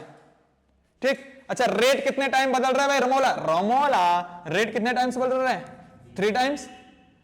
ठीक, और डायरेक्टली प्रोपोर्शनल टू क्या br2 कितने टाइम्स हो रहा है, अरे br2 कितने टाइम्स इंक्रीज हो रहा है 3 टाइम्स, यानी br2 अगर 3 टाइम्स बढ़ रहा है तो 3br2 कर दो, या फिर br की जगह पे 3 रख दो और पावर y। ठीक, अच्छा यहां डायरेक्टली प्रोपोर्शनल रखो, चाहे k कांस्टेंट 1 रख दो, या फिर हम सिंपल ऐसा कर सकते हैं कि यहां पर 3 इक्वल टू k कांस्टेंट है उसको 1 मान लो, या फिर k कांस्टेंट हम बाद में निकाल देंगे। अब यहां पर बोलो 3y की पावर, y की जगह पे यानी 3 की पावर y है, y की जगह पे कितना रखूं कि आंसर 3 आ जाए, अरे y की जगह पे कितना रखूं कि आंसर 3 आ जाए, अरे पावर 3 की पावर 1 रखेंगे तभी तो आंसर 3 आएगा, इसका मतलब y की जगह पे आएगा 1। तो अगर br2 का जो ऑर्डर है, br2 का जो ऑर्डर है वो 1 आ गया, लेकिन NO का निकालना है। NO को कैसे निकालना है, अब br2 में देखो कौन सी वैल्यू सेम है, क्या फर्स्ट और तीसरी एक्सपेरिमेंट सेम है, तो इस br2 को हटा दो। अब रेट किस पे डिपेंड करेगा, NO पे।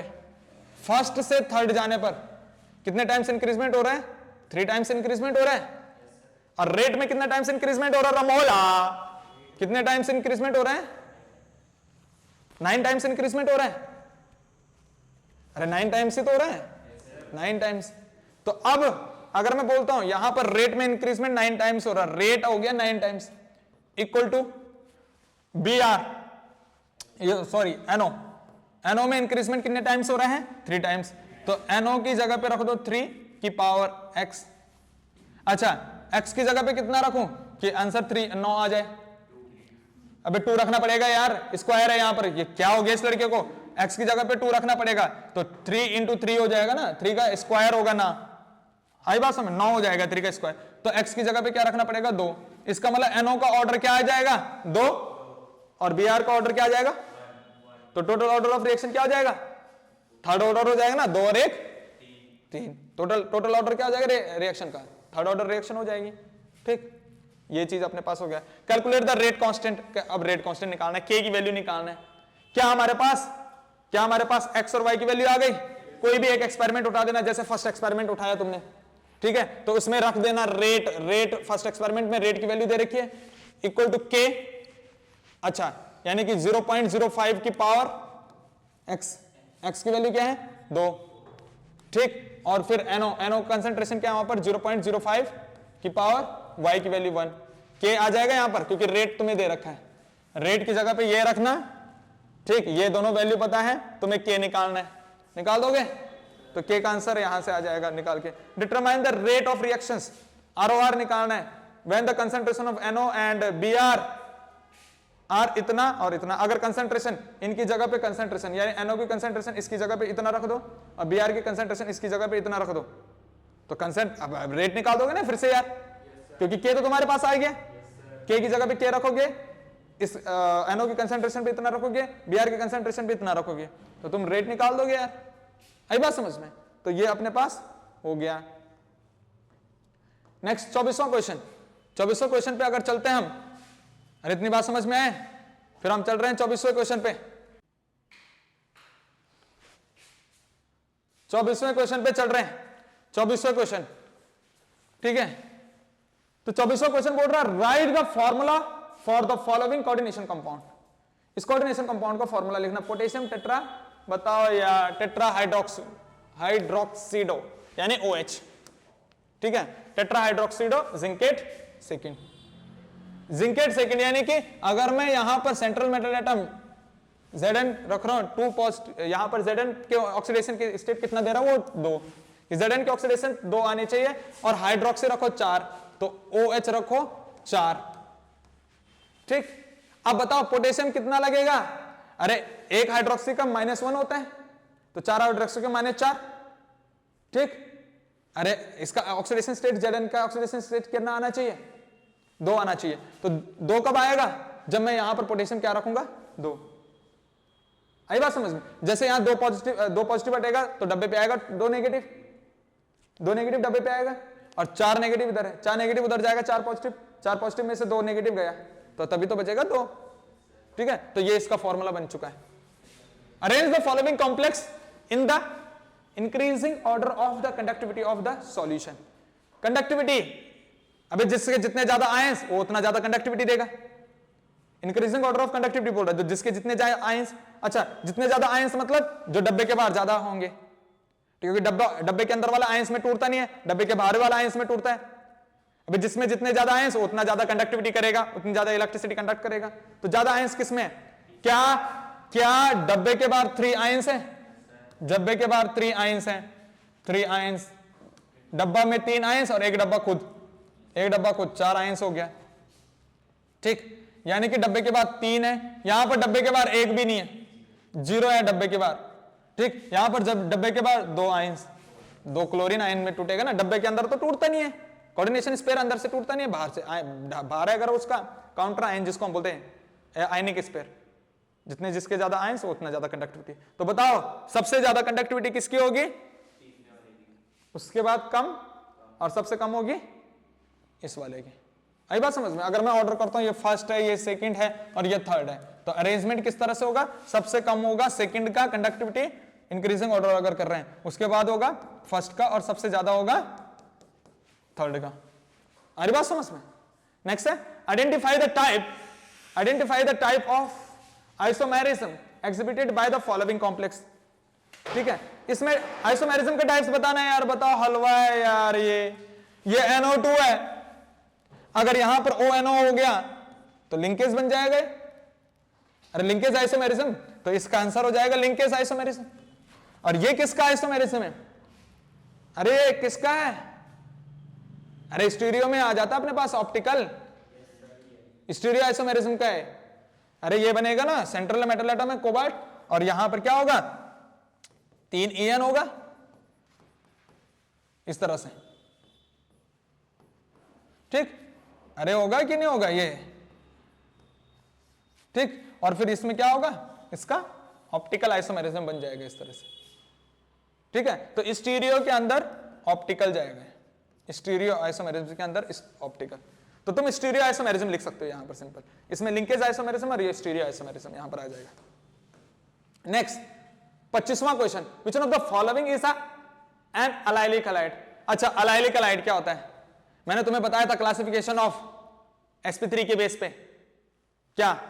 अल्काइलिक, जिसमें अल्फा बीटा कार्बन क्या हो? sp3। अलाइलिक क्या होता है? जिसमें केवल अल्फा कार्बन sp3 हो, बीटा क्या हो? sp2। और बेंजाइलिक क्या हो? अल्फा कार्बन तो sp3 है और वो अल्फा कार्बन डायरेक्ट बेंजीन पे जुड़ा हो। तो अभी हम क्या पूछ रहा है? वो अलाइलिक। तो अलाइलिक कार्बन में क्या होगा? अल्फा कार्बन तो sp3 होगा ही होगा। अल्फा कार्बन क्या होता है? अल्फा कार्बन होता है sp3, और बीटा कार्बन क्या होता है? sp2। तो कौन सा है अल्फा कार्बन? वो वाला कार्बन जिसपे हैलोजन जुड़ा है। तो अल्फा कार्बन ये वाला, और बीटा कार्बन ये वाला। अल्फा कार्बन क्या है यहां पर? sp3, और बीटा कार्बन यहां पर क्या है? sp2। तो यही है ना अलाइलिक। अरे बात समझ में? और ये किस पे है? देखो अल्फा कार्बन डायरेक्ट sp2 है ये, तो ये विनाइलिक हैलाइड है, sp2 के बेस पे क्लासिफिकेशन विनाइलिक हैलाइड, और ये है अलाइलिक हैलाइड। आई बात समझ में? क्लासिफिकेशन पढ़ा रखा अच्छे से, देख लेना उसको, एक भी क्वेश्चन नोट से बाहर नहीं है भाई। ठीक है भाई क्रिस, भले तू नोट से बाहर रहा होगा लेकिन क्वेश्चन नोट से बाहर नहीं है। आउट ऑफ क्लोरोबेंजीन और 2,4,6 ट्राइनाइट्रो क्लोरोबेंजीन, यानी नाइट्रो ग्रुप लग गया इसमें। Which one is the more reactive toward nucleophilic substitution reactions and why? कौन सा हो जाएगा? नाइट्रो, क्योंकि उसमें क्या है? मोर नाइट्रो ग्रुप है, इलेक्ट्रॉन विड्रॉइंग ग्रुप उसमें ज्यादा है, वो ज्यादा स्टेबल हो जाएगा, इस वजह से आसानी से Cl दे देगा और फिर रेजोनेंस की वजह से स्टेबल हो जाएगा उसका कार्बोकेटाइन। आई बात समझ में? तो नाइट्रो, यहां पर आंसर ये लिखना है क्योंकि इसमें मोर इलेक्ट्रॉन विड्रॉइंग ग्रुप है, यानी कि ये नाइट्रो ग्रुप है, इसमें मोर इलेक्ट्रॉन विड्रॉइंग ग्रुप है, इस वजह से रेजोनेंस की वजह से ज्यादा स्टेबल हो जाएगा, यही सब्स्टिट्यूशन आसानी से देगा। ठीक है। Which isomers has the lowest boiling point? Lowest boiling point क्या हो जाता है? जिसका सरफेस एरिया कम होगा। सरफेस एरिया कम कब होगा? जब ब्रांच ज्यादा बनेगी।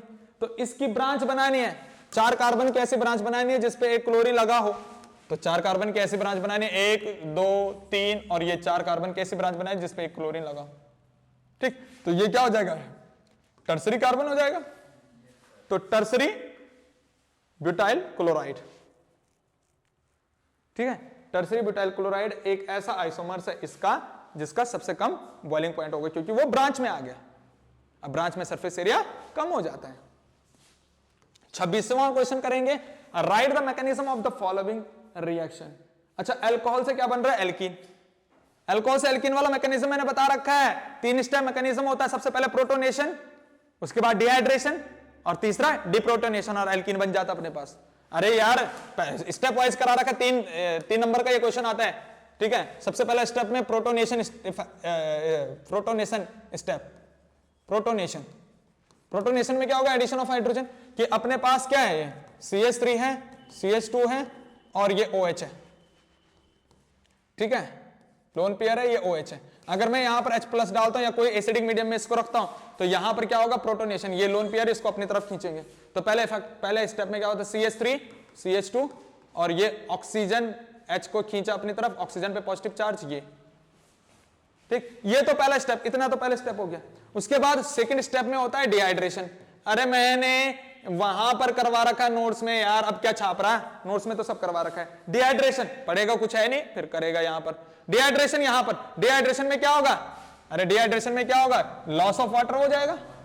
ठीक है, तो यानी कि CH3 और ये यहां से वाटर का लॉस हो गया, यानी कि CH2 और ये है ना एम्बेरोमोला H और H, ये ऑक्सीजन पॉजिटिव, यहां से ये बॉन्ड टूटेगा, ये वहां से वाटर लॉस हो जाएगा। ये ऊपर वाला फास्ट स्टेप होता है, ये दूसरा वाला स्लोएस्ट स्टेप होता है, स्लो स्टेप। तो यहां से डिहाइड्रेशन स्टेप कहते हैं दूसरे को, लॉस ऑफ वाटर। तो यहां से वाटर निकल गया, अब कार्बन पे आ जाएगा पॉजिटिव चार्ज, यानी कि CH3 और CH2 पॉजिटिव और यहां से निकल गया पानी। रमोला क्या निकल गया? पानी। अब तीसरा क्या होता है? डिप्रोटोनेशन। तीसरा स्टेप होता है डिप्रोटोनेशन। ठीक है, पहला प्रोटोनेशन और तीसरा डिप्रोटोनेशन, यानी कि हाँ रिमूवल ऑफ हाइड्रोजन। और रिमूवल ऑफ हाइड्रोजन कैसे होता है? जैसे ये CH3 है ना, इसका CH2 दिखा दो ऐसा और एक H ऐसा दिखा दो। ठीक, और फिर क्या आगे क्या होगा? CH2 positive. अच्छा, यहां से निकलता है H पॉजिटिव के रूप में, और यहां पर जो कार्बन होता है नेगेटिव के तौर पे, ये इस पॉजिटिव के साथ बॉन्ड बना देता है और इस तरह से अपने पास ये बन जाता है CH2 डबल बॉन्ड CH2 और यहां से निकाल देते हैं ये H पॉजिटिव। ठीक है, और ये बन जाता है एल्कीन। ये है तीसरा स्टेप डिप्रोटोनेशन वाला। ठीक है, तो इस तरह से यहां पर क्या हो जाता है? ये इस तरह से अपने पास क्या हो जाता है? ये कंप्लीट हो जाता है ये स्टेप अपने पास। ठीक है ना, ये 3 स्टेप मैकेनिज्म है, ये काफी इंपॉर्टेंट। अबे क्रिस, सेक्शन C तक कंप्लीट हो गया है ना। सेक्शन D में जो सबसे पहला क्वेश्चन है 29 वाला क्वेश्चन, इसके सीधा क्वेश्चन पे देखते हैं हम लोग। सबसे पहला क्वेश्चन है यहां पर, how do primary battery differ from secondary battery. Primary battery और सेकेंडरी बैटरी के बीच में मैंने डिफरेंस लिखाया था। देखो, प्राइमरी, सेकेंडरी और फ्यूल सेल, ये 3 मैंने पढ़ाए थे। ये किसके टाइप है? गैल्वेनिक सेल के प्रिंसिपल पे बेस्ड है। कमर्शियल सेल के टाइप होते हैं। ठीक है, commercial type based on the principle of galvanic cell. ठीक है ना, तो कमर्शियल सेल के टाइप होते हैं प्राइमरी, सेकेंडरी और फ्यूल। प्राइमरी और सेकेंडरी के बीच में क्या होता है, किस तरह से डिफरेंस होता है कि अगर प्राइमरी 1 टाइम यूज है तो सेकेंडरी मैनी टाइम यूज है। सेकेंडरी को हम रिचार्ज कर सकते हैं लेकिन प्राइमरी को रिचार्ज नहीं कर सकते हैं। ठीक है ना, ये 1 टाइम यूज करके डेड हो जाता है प्राइमरी सेल। सेकेंडरी सेल में क्या होता है? रिवर्सिबल रिडॉक्स रिएक्शन हो सकती है, इस वजह से हम उसको दोबारा रिचार्ज कर सकते हैं। लेकिन प्राइमरी जो बैटरी है उसमें रिडॉक्स रिएक्शन तो हो सकती है, लेकिन रिवर्सिबल रिडॉक्स रिएक्शन नहीं होती, इस वजह से हम उसमें रिचार्ज नहीं कर सकते हैं। आई बात समझ में? तो ये हम डिफरेंस थोड़ा सा पढ़ सकते हैं प्राइमरी और सेकेंडरी बैटरी में। Primary battery use and throw वाली बैटरी होती है, सेकेंडरी बैटरी क्या होती है? रियूजेबल होती है, ठीक है। और प्राइमरी बैटरी का एग्जांपल अगर बोलोगे तुम, लैक्नेंज सेल हो गया, ड्राई सेल हो गया, ठीक है, और ड्राई सेल का मैंने मैकेनिज्म भी बता रखा है। और सेकेंडरी बैटरी का एग्जांपल क्या बोल सकते हो? लीड स्टोरेज बैटरी, निकल कैडमियम बैटरी, जहां पर लीड स्टोरेज बैटरी का मैंने मैकेनिज्म भी बता रखा है। आई बात समझ में? तो वो चीज हो गया। नेक्स्ट अपने पास है दूसरा question, the cell potential of mercury cell is इतना, यानी मर्करी सेल का सेल पोटेंशियल इतना है, and remain constant during life, give reasons. वही रहता है कि वो मर्करी सेल का जो सेल पोटेंशियल है वो कांस्टेंट ही रहता है। इसका मतलब क्या है? इसका मतलब क्या है? मर्करी सेल, अरे मर्करी सेल का जो सेल कांस्टेंट है वो कांस्टेंट ही रह रहा है, वो बदल नहीं रहा है। इसका मतलब क्या है? इसका कारण है कि जो मर्करी सेल है, मर्करी सेल क्या होता है? अरे प्राइमरी सेल है या सेकेंडरी सेल है? मर्करी सेल प्राइमरी सेल है, मर्करी सेल। आई बात समझ में? उसका सेल कांस्टेंट क्या है? इसका मतलब है एक बार अगर रिएक्शन प्रोसीड हो गई प्रोडक्ट साइड, उसके बाद वो रिवर्सिबल नहीं हो सकती, तो उसको बार बार हम चेंज यानी कम ज्यादा नहीं कर सकते, ठीक है। एक बार प्रोडक्ट में बदल गई तो जितना रिएक्टेंट होगा कंप्लीटली प्रोडक्ट में बदल जाएगा। प्राइमरी सेल का एग्जांपल है, इसलिए उसका सेल कांस्टेंट क्या होता है? सेल जो पोटेंशियल वो हमेशा कांस्टेंट रहता है, ठीक है।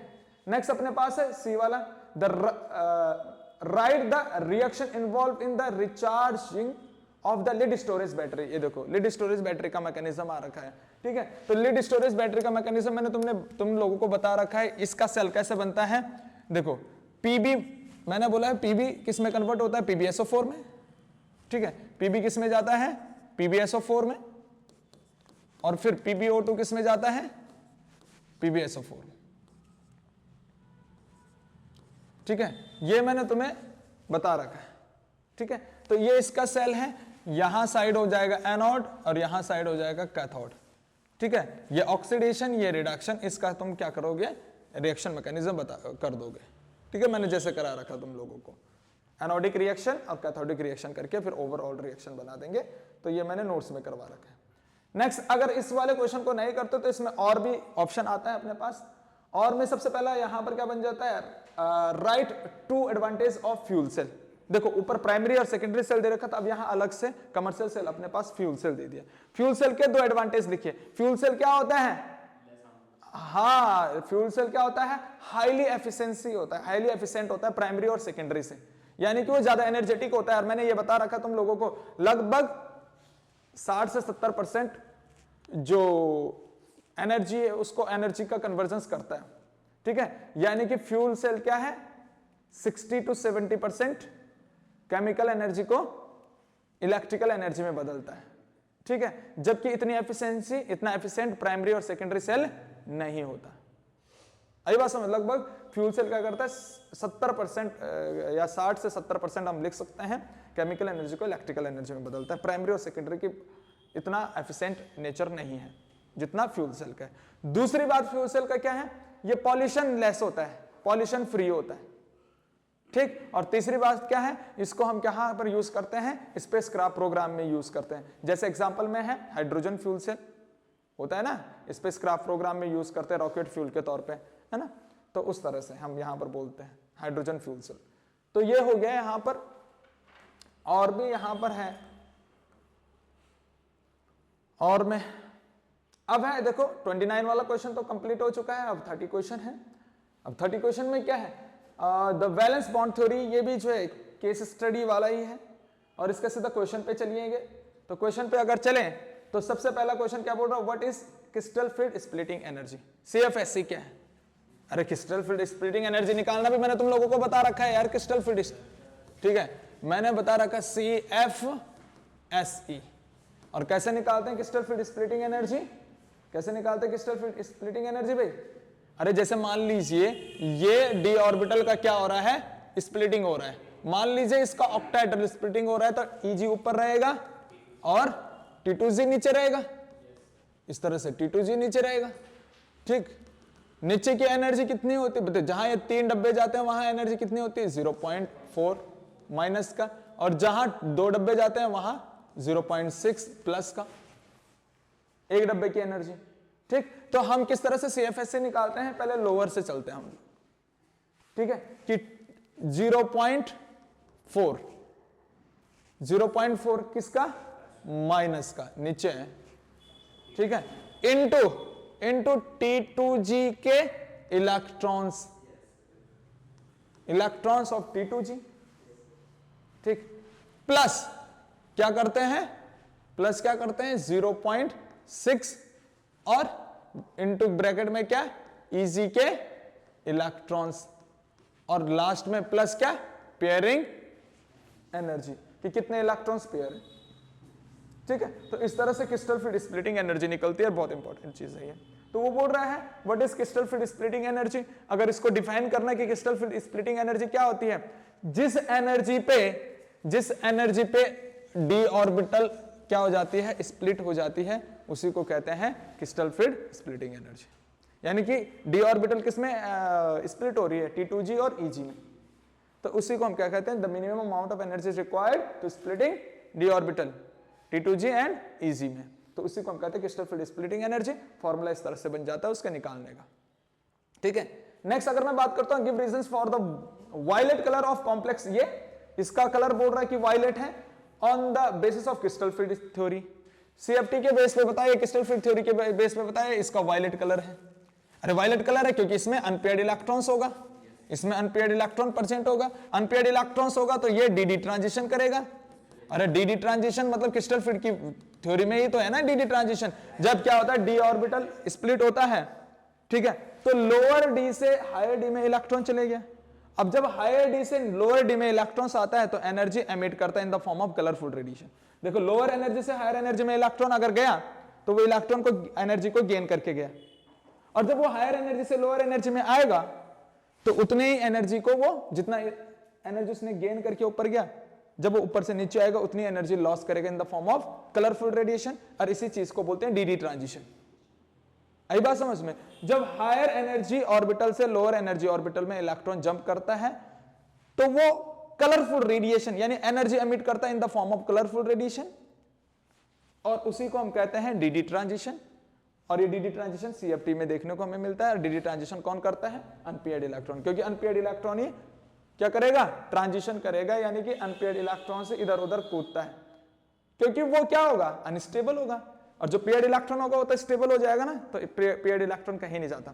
तो हमने यहां पर क्या बोलना है, CFT के अकॉर्डिंग क्या होता है, अनपेयर्ड इलेक्ट्रॉन्स हायर एनर्जी से लोअर एनर्जी में जंप करता है, या फिर हायर एनर्जी ऑर्बिटल से लोअर एनर्जी ऑर्बिटल में जंप करता है, then it emit energy in the form of colourful radiation, this is known as dd transition, और इस वजह से वो कलर दिखाता है। ठीक है, तो ये हमने बोलना है। आई बात समझ में, तो इस तरह से जैसे यहां पर तुम दिखा दोगे ना टाइटेनियम में कितने अनपेयर्ड इलेक्ट्रॉन्स, अगर उसकी बात करते हैं तो टाइटेनियम का अगर मैं बात करता हूं 22 एटॉमिक नंबर होता है, 22 बोले तो 3d2 4s2। ठीक, अच्छा यहां पर टाइटेनियम का ऑक्सीडेशन स्टेट कितना है, +3। +3 का मतलब समझते हो, 3 इलेक्ट्रॉन गए, 2s से और 1 d से, तो अब d में कितना बच गया, एक इलेक्ट्रॉन, तो d में अब यहां पर 1 इलेक्ट्रॉन यानी अनपेयर्ड इलेक्ट्रॉन बच गया यहां पर 1, तो वो अनपेयर्ड इलेक्ट्रॉन ही dd ट्रांजिशन करेगा, जिसकी वजह से ये कलर दिखा रहा है, वायलेट कलर दिखा रहा है। और मैंने कलर की ट्रिक भी बता रखी तुम लोगों को, वहां पर बता रखी है ना, वहां पर कलर ट्रिक भी मैंने तुम लोगों को बता रखी है, और नोट्स में भी लिखा रखा है, और वो वीडियोस में भी डाल रखा है जब वीडियो बनाई है ना इसका। नेक्स्ट अपने पास, ठीक है बेटा, वीडियो बना रखी है उसके ट्रिक वगैरह की, यूट्यूब में देख लेना। यहां पर क्रोमियम इतना जो है इस पे चार्ज है, क्रोमियम पे ऑक्सीडेशन स्टेट कितना आ जाएगा, क्योंकि ये तो न्यूट्रल है, NH3 तो न्यूट्रल लिगेंड्स है, और क्रोमियम पे +3 चार्ज आ गया, इज अ पैरामैग्नेटिक। पैरामैग्नेटिक क्या होगा, जिसमें अनपेयर्ड इलेक्ट्रॉन्स होगा, और ये डायमैग्नेटिक बोल रहे हैं, इसका मतलब इसमें अनपेयर्ड इलेक्ट्रॉन्स नहीं है। ठीक, एक्सप्लेन वाई, भाई यही क्या, इसमें अनपेयर्ड इलेक्ट्रॉन होगा, उसमें अनपेयर्ड इलेक्ट्रॉन्स नहीं होगा, पता क्यों, अगर मैं बात करता हूं यहां पर इसका +3 ऑक्सीडेशन स्टेट, क्रोमियम का मतलब क्या है, देखो यहां पर क्रोमियम का मतलब है कि इसका अगर मैं नॉर्मल कॉन्फ़िगरेशन करता हूं तो 3d5 और 4s1 होता है क्योंकि इसका 24 एटॉमिक नंबर जो होते हैं। अब क्रोमियम प्लस 3, क्रोमियम प्लस 3 का मतलब समझते हो कि 3 इलेक्ट्रॉन चले गए, एक ऐसे और 2, तो 3d3 हो गया। 3d3 मतलब 3 अनपेयर्ड इलेक्ट्रॉन्स होंगे इसमें, ये d5 डब्बे हैं जिसमें 3 इलेक्ट्रॉन्स हो गए। 3d3 अनपेयर्ड इलेक्ट्रॉन्स कितने हो गए? 3। तो ये क्या करेगा? अरे ये क्या करेगा? डी ट्रांजिशन भी शो करेगा और पैरामैग्नेटिक नेचर का भी है अनपेयर्ड इलेक्ट्रॉन्स होने की वजह से। ठीक है, अच्छा अनपेयर्ड इलेक्ट्रॉन्स है तो पैरामैग्नेटिक, ठीक, मैग्नेटिक मूवमेंट क्या आ जाएगा इसका? 3.7 या 3.8 कर लो, बोर मैग्नेट्रॉन। जितने अनपेयर्ड इलेक्ट्रॉन उसमें 0.7 या 0.8 ऐड कर लो तो मैग्नेटिक मूवमेंट आ जाता है। ये मैंने तुम लोगों को बता रखा है। ठीक है, अब वो बोल रहा है ये क्या है, यहां पर ये क्या है? डायमैग्नेटिक है। डायमैग्नेटिक क्यों है उस चीज को देख लेते हैं। यहां पर निकिल की ऑक्सीडेशन स्टेट कितनी आ रही है? +2, क्योंकि इसका -4, अरे एक CN का -1 तो 4 CN का -4, -4 उधर जाएगा, +4 में +4 से -2 गया तो +2 आ जाएगा इसका सेंट्रल मेटल एटम का ऑक्सीडेशन स्टेट। अगर मैं निकिल की बात करता हूं तो निकिल क्या होता है? 28 का मतलब 3d8 और 4s2। अच्छा कितने इलेक्ट्रॉन चले गए? ऑक्सीडेशन स्टेट अगर निकिल की 2 है, 2 प्लस, तो 2 इलेक्ट्रॉन चले गए। अगर 2 इलेक्ट्रॉन चले गए तो 3d8 रह रहा है और 4s0। 3d8 का कंडीशन अगर मैं बनाता हूं तो इस तरह से बनेगा, ये 5d है, ये 3d है भाई, ये 3d है और 3d में मैंने 8 इलेक्ट्रॉन भरने, 1 2 3 4 5 6 7 8 इस तरह भर गए। ठीक, जब मैं यहां पर 8 इलेक्ट्रॉन भर रहा हूं तो अभी मुझे ऐसा लग रहा है कि इसमें 2 अनपेयर्ड इलेक्ट्रॉन्स हैं, लेकिन मैं यहां पर लिगेंड्स भी देखूंगा। लिगेंड्स नेचर, लिगेंड्स क्या है? CN, और CN क्या होता है? स्ट्रॉन्ग फील्ड लिगेंड्स, और स्ट्रॉन्ग फील्ड लिगेंड्स होने की वजह से ये क्या करेगा? बैक बॉन्डिंग करेगा, बैक पेयरिंग करेगा। ठीक है, या स्ट्रॉन्ग फील्ड लिगेंड्स होने की वजह से क्या कर रहा है? Back bonding. अच्छा यहां पर NH3 भी क्या है? यहां पर NH3 भी क्या है? अरे स्ट्रॉन्ग फील्ड लिगेंड्स है, तो स्ट्रॉन्ग फील्ड लिगेंड्स की वजह से भी ये बैक बॉन्डिंग कर देगा। अगर मैं यहां पर देखो, यहां पर ये मैग्नेटिक मोमेंट और ये इतना नहीं आएगा, फिर अगर इसने बैक बॉन्डिंग कर दिया तो ये कंडीशन क्या देखने को मिलेगी हमें? डी की कंडीशन क्या देखने को मिलेगी इस तरह से? यहां पर भाई 3 इलेक्ट्रॉन 1 2 और ये 3, तब यहां पर अनपेयर्ड इलेक्ट्रॉन आ जाएगा 1 और मैग्नेटिक मोमेंट आ जाएगा 1.7 बोर मैग्नेट्रॉन। ठीक है, और ये हो जाएगा पैरामैग्नेटिक। इस चीज को हटा देना, ठीक है ना, यहां पर हमें लिगेंड्स का नेचर भी देखना पड़ता है। स्ट्रॉन्ग फील्ड पैरामैग्नेटिक, यहां पर भी क्या है? CN स्ट्रॉन्ग फील्ड लिगेंड्स है। स्ट्रॉन्ग फील्ड लिगेंड्स का मतलब बैक बॉन्डिंग करेगा। अच्छा 8 इलेक्ट्रॉन्स ऐसे थे, अभी बैक बॉन्डिंग होगी, और बैक बॉन्डिंग होती है स्ट्रॉन्ग फील्ड लिगेंड्स करता है जो कि हुंस रूल का अपोजिशन करता है।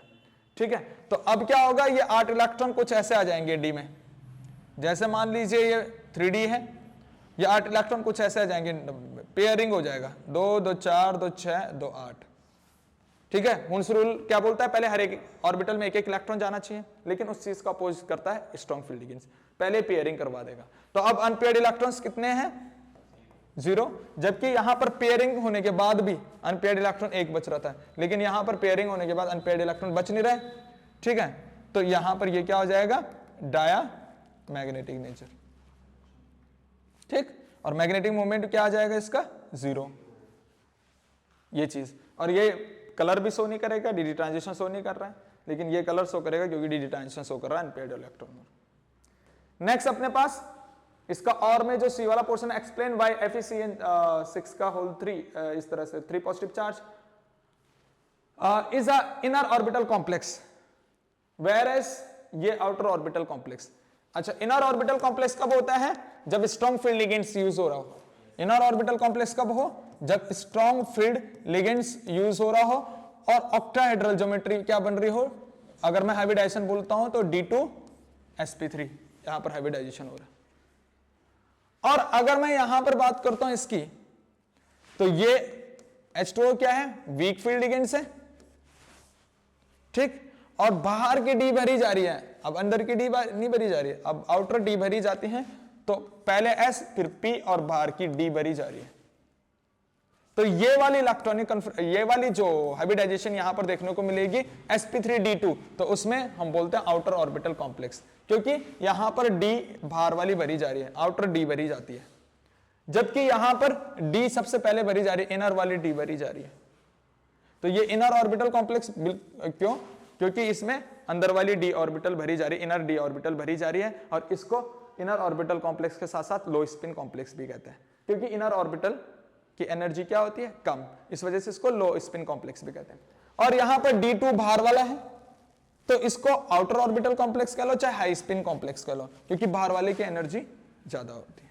तो इस तरह से इसका हाइब्रिडाइजेशन निकालना है वीबीटी के थ्रू। आई बात समझ में? हाँ, हाइब्रिडाइजेशन निकालना मैंने बता रखा है। नेक्स्ट अगर मैं बात करता हूं 31 क्वेश्चन, सेक्शन ई पे लास्ट सेक्शन है। At the same temperature CO2 gas is more soluble in water than O2 gas, which one of them is higher value of KH? एक बात यहां सुनना, जब अगर मैं यहां पर बात करता हूं ना हेनरी कांस्टेंट, हेनरी लॉ से ये क्वेश्चन है। हेनरी क्या बोलता है? Pressure is equal to KH और सॉल्युबिलिटी ऑफ गैस या फिर मोल फ्रैक्शन ऑफ गैस। इस मोल फ्रैक्शन ऑफ गैस को ही हम सॉल्युबिलिटी बोल सकते हैं यहां पर, ठीक है? इस मोल फ्रैक्शन ऑफ गैस को क्या मैं सॉल्युबिलिटी के, अगर इस KH को मैं बात करता हूं, क्या मैं KH और सॉल्युबिलिटी की बात यहां पर कर सकता हूं? अगर मैं KH निकालना चाहूं तो KH इक्वल टू क्या हो जाएगा? Pressure upon solubility. अरे xg नीचे जाएगा ना प्रेशर के, तो यहां xg लिखो चाहे सॉल्युबिलिटी लिखो, यानी कि ऐसा सॉल्युबिलिटी। क्या तुम्हें यहां पर इस तरह से देखने को मिल रहा है कि KH और मोल फ्रैक्शन या फिर सॉल्युबिलिटी के बीच में इनवर्सली रिलेशन है? अगर ये बढ़ेगा तो ये घटेगा, ठीक? यानी सॉल्युबिलिटी बढ़ेगी तो KH की वैल्यू कम होगी। तो जिसकी KH की वैल्यू होती है कम वो होता है ज्यादा सॉल्युबल, ठीक? और जिसकी KH की वैल्यू होगी ज्यादा, हेनरी कांस्टेंट की वैल्यू ज्यादा होगी, तो सॉल्युबिलिटी कम होगी। तो अब यही देखना है कि वो ये बोल रहा है कि CO2 जो है, CO2 ज्यादा डिसॉल्व हो रहा है और O2 कम घुल रहा है। इसका मतलब O2 के लिए जो KH की वैल्यू होगी वो क्या होगी? हेनरी कांस्टेंट की वैल्यू ज्यादा होगी और सॉल्युबिलिटी कम होगी। एक तो ऐसे आंसर दे सकते हो। जब, और दूसरा आंसर किस तरह से दे सकते हो? जब मैंने तुम्हें हेनरीज लॉ पढ़ाया तो हेनरीज लॉ में मैंने क्या बोला कि हेनरीज लॉ क्या है कि जैसे मान लीजिए ये लिक्विड है, ये लिक्विड है यहां पर, और वो लिक्विड में गैस डिसॉल्व करने की बात करता है। जैसे मैंने यहां पर O2 CO2 N2 मान लिया, ठीक है? और मैं ऊपर से क्या लगा रहा हूं? पिस्टन से प्रेशर लगा रहा हूं। ऊपर से पिस्टन से क्या लगा रहे हैं? प्रेशर। अगर प्रेशर इस पे लगा रहे हैं तो सबसे आसानी से कौन सी गैस घुल जाएगी? जिसका मॉलिक्यूलर वेट ज्यादा होगा, ठीक? अच्छा, ऑक्सीजन का मॉलिक्यूलर वेट क्या है? 32। नाइट्रोजन N2 का मॉलिक्यूलर वेट क्या है? 28। और CO2 का मॉलिक्यूलर वेट क्या है? 44। तो जो ज्यादा भारी होगा वो आसानी से डूब जाएगा ना। अरे जो मॉलिक्यूलर वेट में भारी होगा वो चीज लिक्विड में आसानी से डूब जाएगी। आई बात समझ में? तो सिंपल सी ये बात भी बोल सकते हो कि CO2 का मॉलिक्यूलर वेट ज्यादा है, तो हम अगर प्रेशर लगाएंगे दोनों पे, कांस्टेंट प्रेशर CO2 और O2 पे, तो उसका मॉलिक्यूलर वेट ज्यादा, वो आसानी से डिसॉल्व हो जाएगा। जबकि ऑक्सीजन का मॉलिक्यूलर वेट कम है, आसानी से डिसॉल्व नहीं होगा। पहला आंसर ऐसे दे सकते हो। दूसरे किस तरह से बोल सकते हो? क्योंकि ऑक्सीजन का KH क्या है? ज्यादा, इस वजह से सॉल्युबिलिटी कम, और इसका KH क्या होगा? कम, सॉल्युबिलिटी ज्यादा। तो इस तरह से आंसर दे सकते हो, ठीक है भाई रमोला? नेक्स्ट अपने पास, how does the size of blood cell change when place in the aqua solution of containing more than इतना % sodium chloride NaCl। NaCl solution जब डाल रखा है, ये सेम क्वेश्चन 2025 में भी आ रखा था, जो 24 का हम पेपर कर रहे हैं ना, वो बोल रहा है NaCl सॉल्यूशन में अगर ब्लड सेल को डाल दिया जाए, तो ये हमने 2025 वाले पेपर में भी करा। तो NaCl सॉल्यूशन में नहीं, नमक वाले सॉल्यूशन में अगर हमने क्या डाल दिया? ब्लड सेल डाल दिया, तो बाहर जो है NaCl मात्रा ज्यादा होगी, ब्लड सेल में क्या होगा? कम। तो ब्लड सेल से क्या होगा? जितना भी वाटर कंटेंट होगा वो बाहर आएगा सॉल्यूशन में।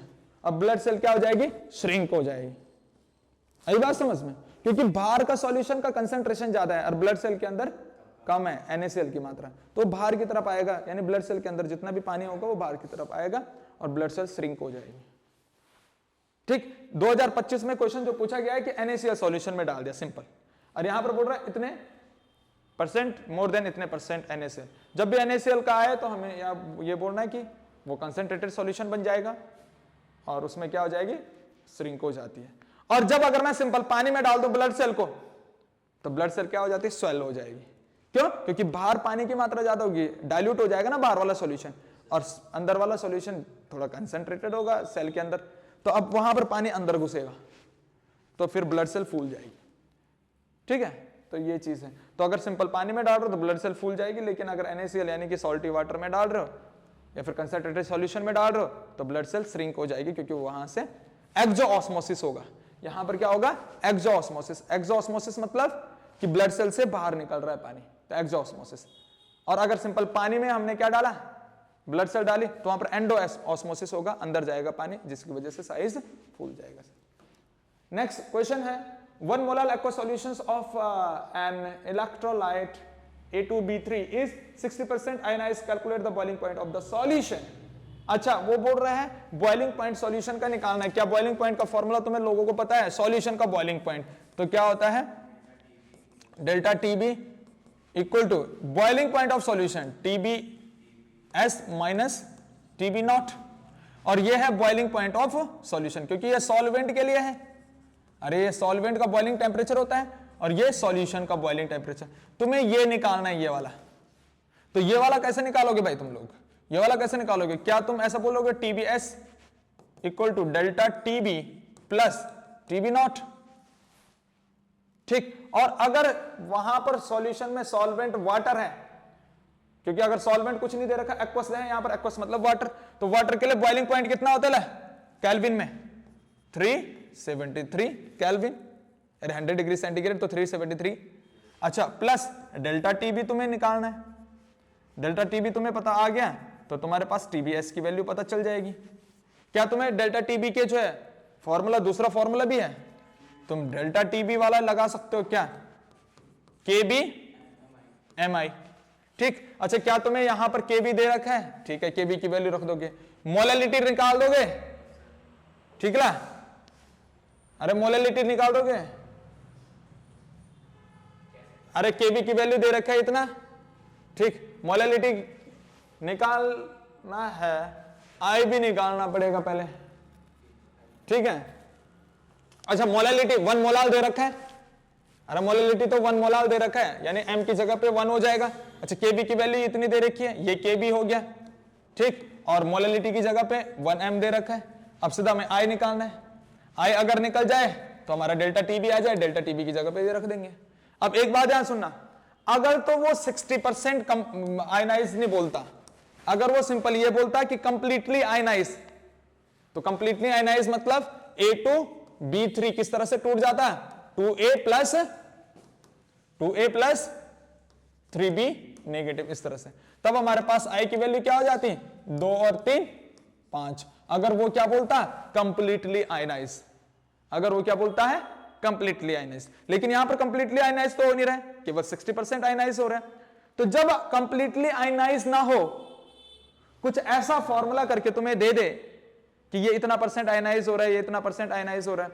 आयनाइज मतलब डिग्री ऑफ आयनाइजेशन, अरे आयनाइजेशन मतलब इतना % आयनाइज हो रहा मतलब डिग्री ऑफ आयनाइजेशन या डिग्री ऑफ डिसोसिएशन, अरे डिग्री ऑफ डिसोसिएशन बोलो चाहे डिग्री ऑफ आयनाइजेशन बोलो। तो वो 60% है डिग्री ऑफ डिसोसिएशन। 60% का मतलब समझते हो कि अगर परसेंटेज में 60% है तो वैसे में कितना होगा, 0.6। अरे यार अगर परसेंटेज में 60% है तो वैसे में कितना होगा, बिना परसेंट के क्या होगा, 0.6 अल्फा की वैल्यू। तब हमें एक फॉर्मूला यहां पर याद रखना है, alpha is equal to I-1 upon N-1। जहां पर ये N पता क्या होगा, नंबर ऑफ एटम, कि कितना एटम है उस मॉलिक्यूल्स में। N का मतलब होगा number of atom in molecules. Very very important formula, simple सा निकालने के लिए। अगर कंप्लीटली आयनाइज हो रहा है तब तो हम आसानी से I निकाल सकते हैं, लेकिन कंप्लीटली आयनाइज नहीं हो रहा है तो हम किस तरह से निकाल सकते हैं I की वैल्यू, या फिर अल्फा इक्वल टू क्या होता है, I-1 और N-1। सिंपल इस फॉर्मूले को याद रखेंगे। अब होगा क्या, ए रमोला होगा क्या, अल्फा की वैल्यू क्या है, 0.6 इक्वल टू I की वैल्यू हमें निकालना है -1 अपॉन N की वैल्यू, N कितना है यहां पर देखो इस ये कितने एटम है इस मॉलिक्यूल में, 2 और 3 5, तो 5 -1, तो अब कितना आ गया ला रमोला,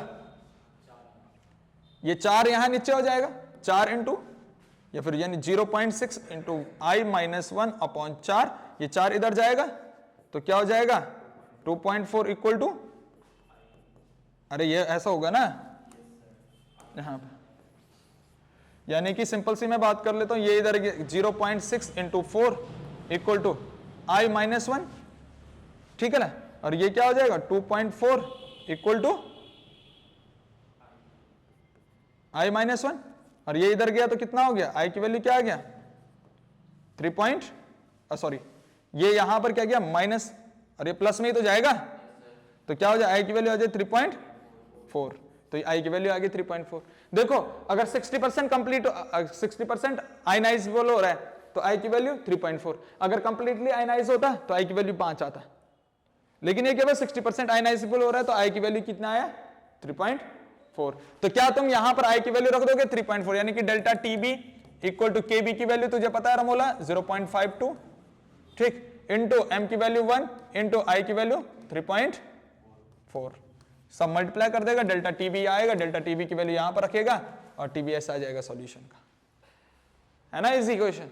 बस इस फॉर्मूले को याद रख लेना, इस फॉर्मूले को याद रख लेना रमोला। अगर कंप्लीटली आयनाइजेबल है तब तो बहुत अच्छी बात है, नंबर ऑफ आयंस आई हो जाता है, लेकिन अगर 60% या ऐसे कुछ परसेंट बोले तो इस तरह से फॉर्मूला याद रख लेना, ठीक। नेक्स्ट अपने पास और वाला question, the vapour pressure of A and B 25 degree centigrade पे इतना, ए का वेपर प्रेशर इतना दे रखा है 75 और बी का वेपर प्रेशर दे रखा है 25। If A and B are mix such that the mole fractions of A in the mixture is इतना, मोल फ्रैक्शन अगर ए का इतना है then calculate mole fraction of B in vapour phase. ये vapour phase का mole fraction पूछ रहा है, अलग का मोल फ्रैक्शन पूछ रहा है, जबकि ए और बी को मैं जोड़ दूं तो वहां पर ए और बी का जो ए का मोल फ्रैक्शन है वो 0.4 है, तो बी वाले का उस सॉल्यूशन में मोल फ्रैक्शन क्या बच जाएगा 0.6, क्योंकि मोल फ्रैक्शन का सम तो 1 होता है, ठीक। तो अगर ए का मोल फ्रैक्शन, ध्यान समझना, अगर ए का मोल फ्रैक्शन वो इतना दे रहा है तो बी का मोल फ्रैक्शन क्या बच जाएगा 0.6, लेकिन ये वेपर प्रेशर में नहीं होगा, ये वेपर फेज में नहीं होगा, ये वेपर फेज का पूछ रहा है बी का, ये हमारे पास सॉल्यूशन फेज में होगा। अरे मिक्स करके सॉल्यूशन बनाया है ना, तो ये सॉल्यूशन फेज में ए का जो मोल फ्रैक्शन है सॉल्यूशन फेज में इतना, बी का जो मोल फ्रैक्शन है सॉल्यूशन फेज में इतना, लेकिन वो क्या पूछ रहा है वेपर फेज में, बताओ। और वेपर फेज में लगता है क्या Dalton law of partial pressure, है ना, तो वहां पर क्या होता है, अरे डाल्टन लॉ लगता है, ठीक है, तो क्या होता है वहां पर partial pressure equal to mole fraction of vapour phase वाली बात कर रहे हैं, वेपर फेज में जो है डाल्टन लगता है, डाल्टन्स लॉ लगता है, डाल्टन्स लॉ। तो क्या बोलता है partial pressure into mole fraction, और मोल फ्रैक्शन ऑफ गैस या फिर जो भी है, जैसे ए है तो मोल fraction of A into total pressure,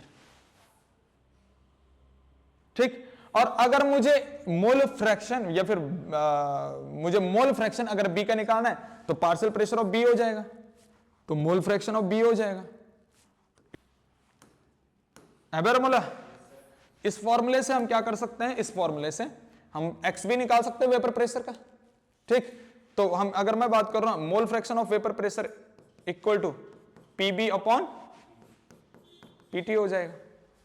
अच्छा, क्या हमें यहां पर पीबी की वैल्यू पता है, देख रमोला, अगर हम यहां पर वो वाला फॉर्मूला लगाएं रॉड्स का, तो रॉड्स लॉ क्या बोलता है P A equal to P not A X A और P B equal to P not B X B, ये बोलता है।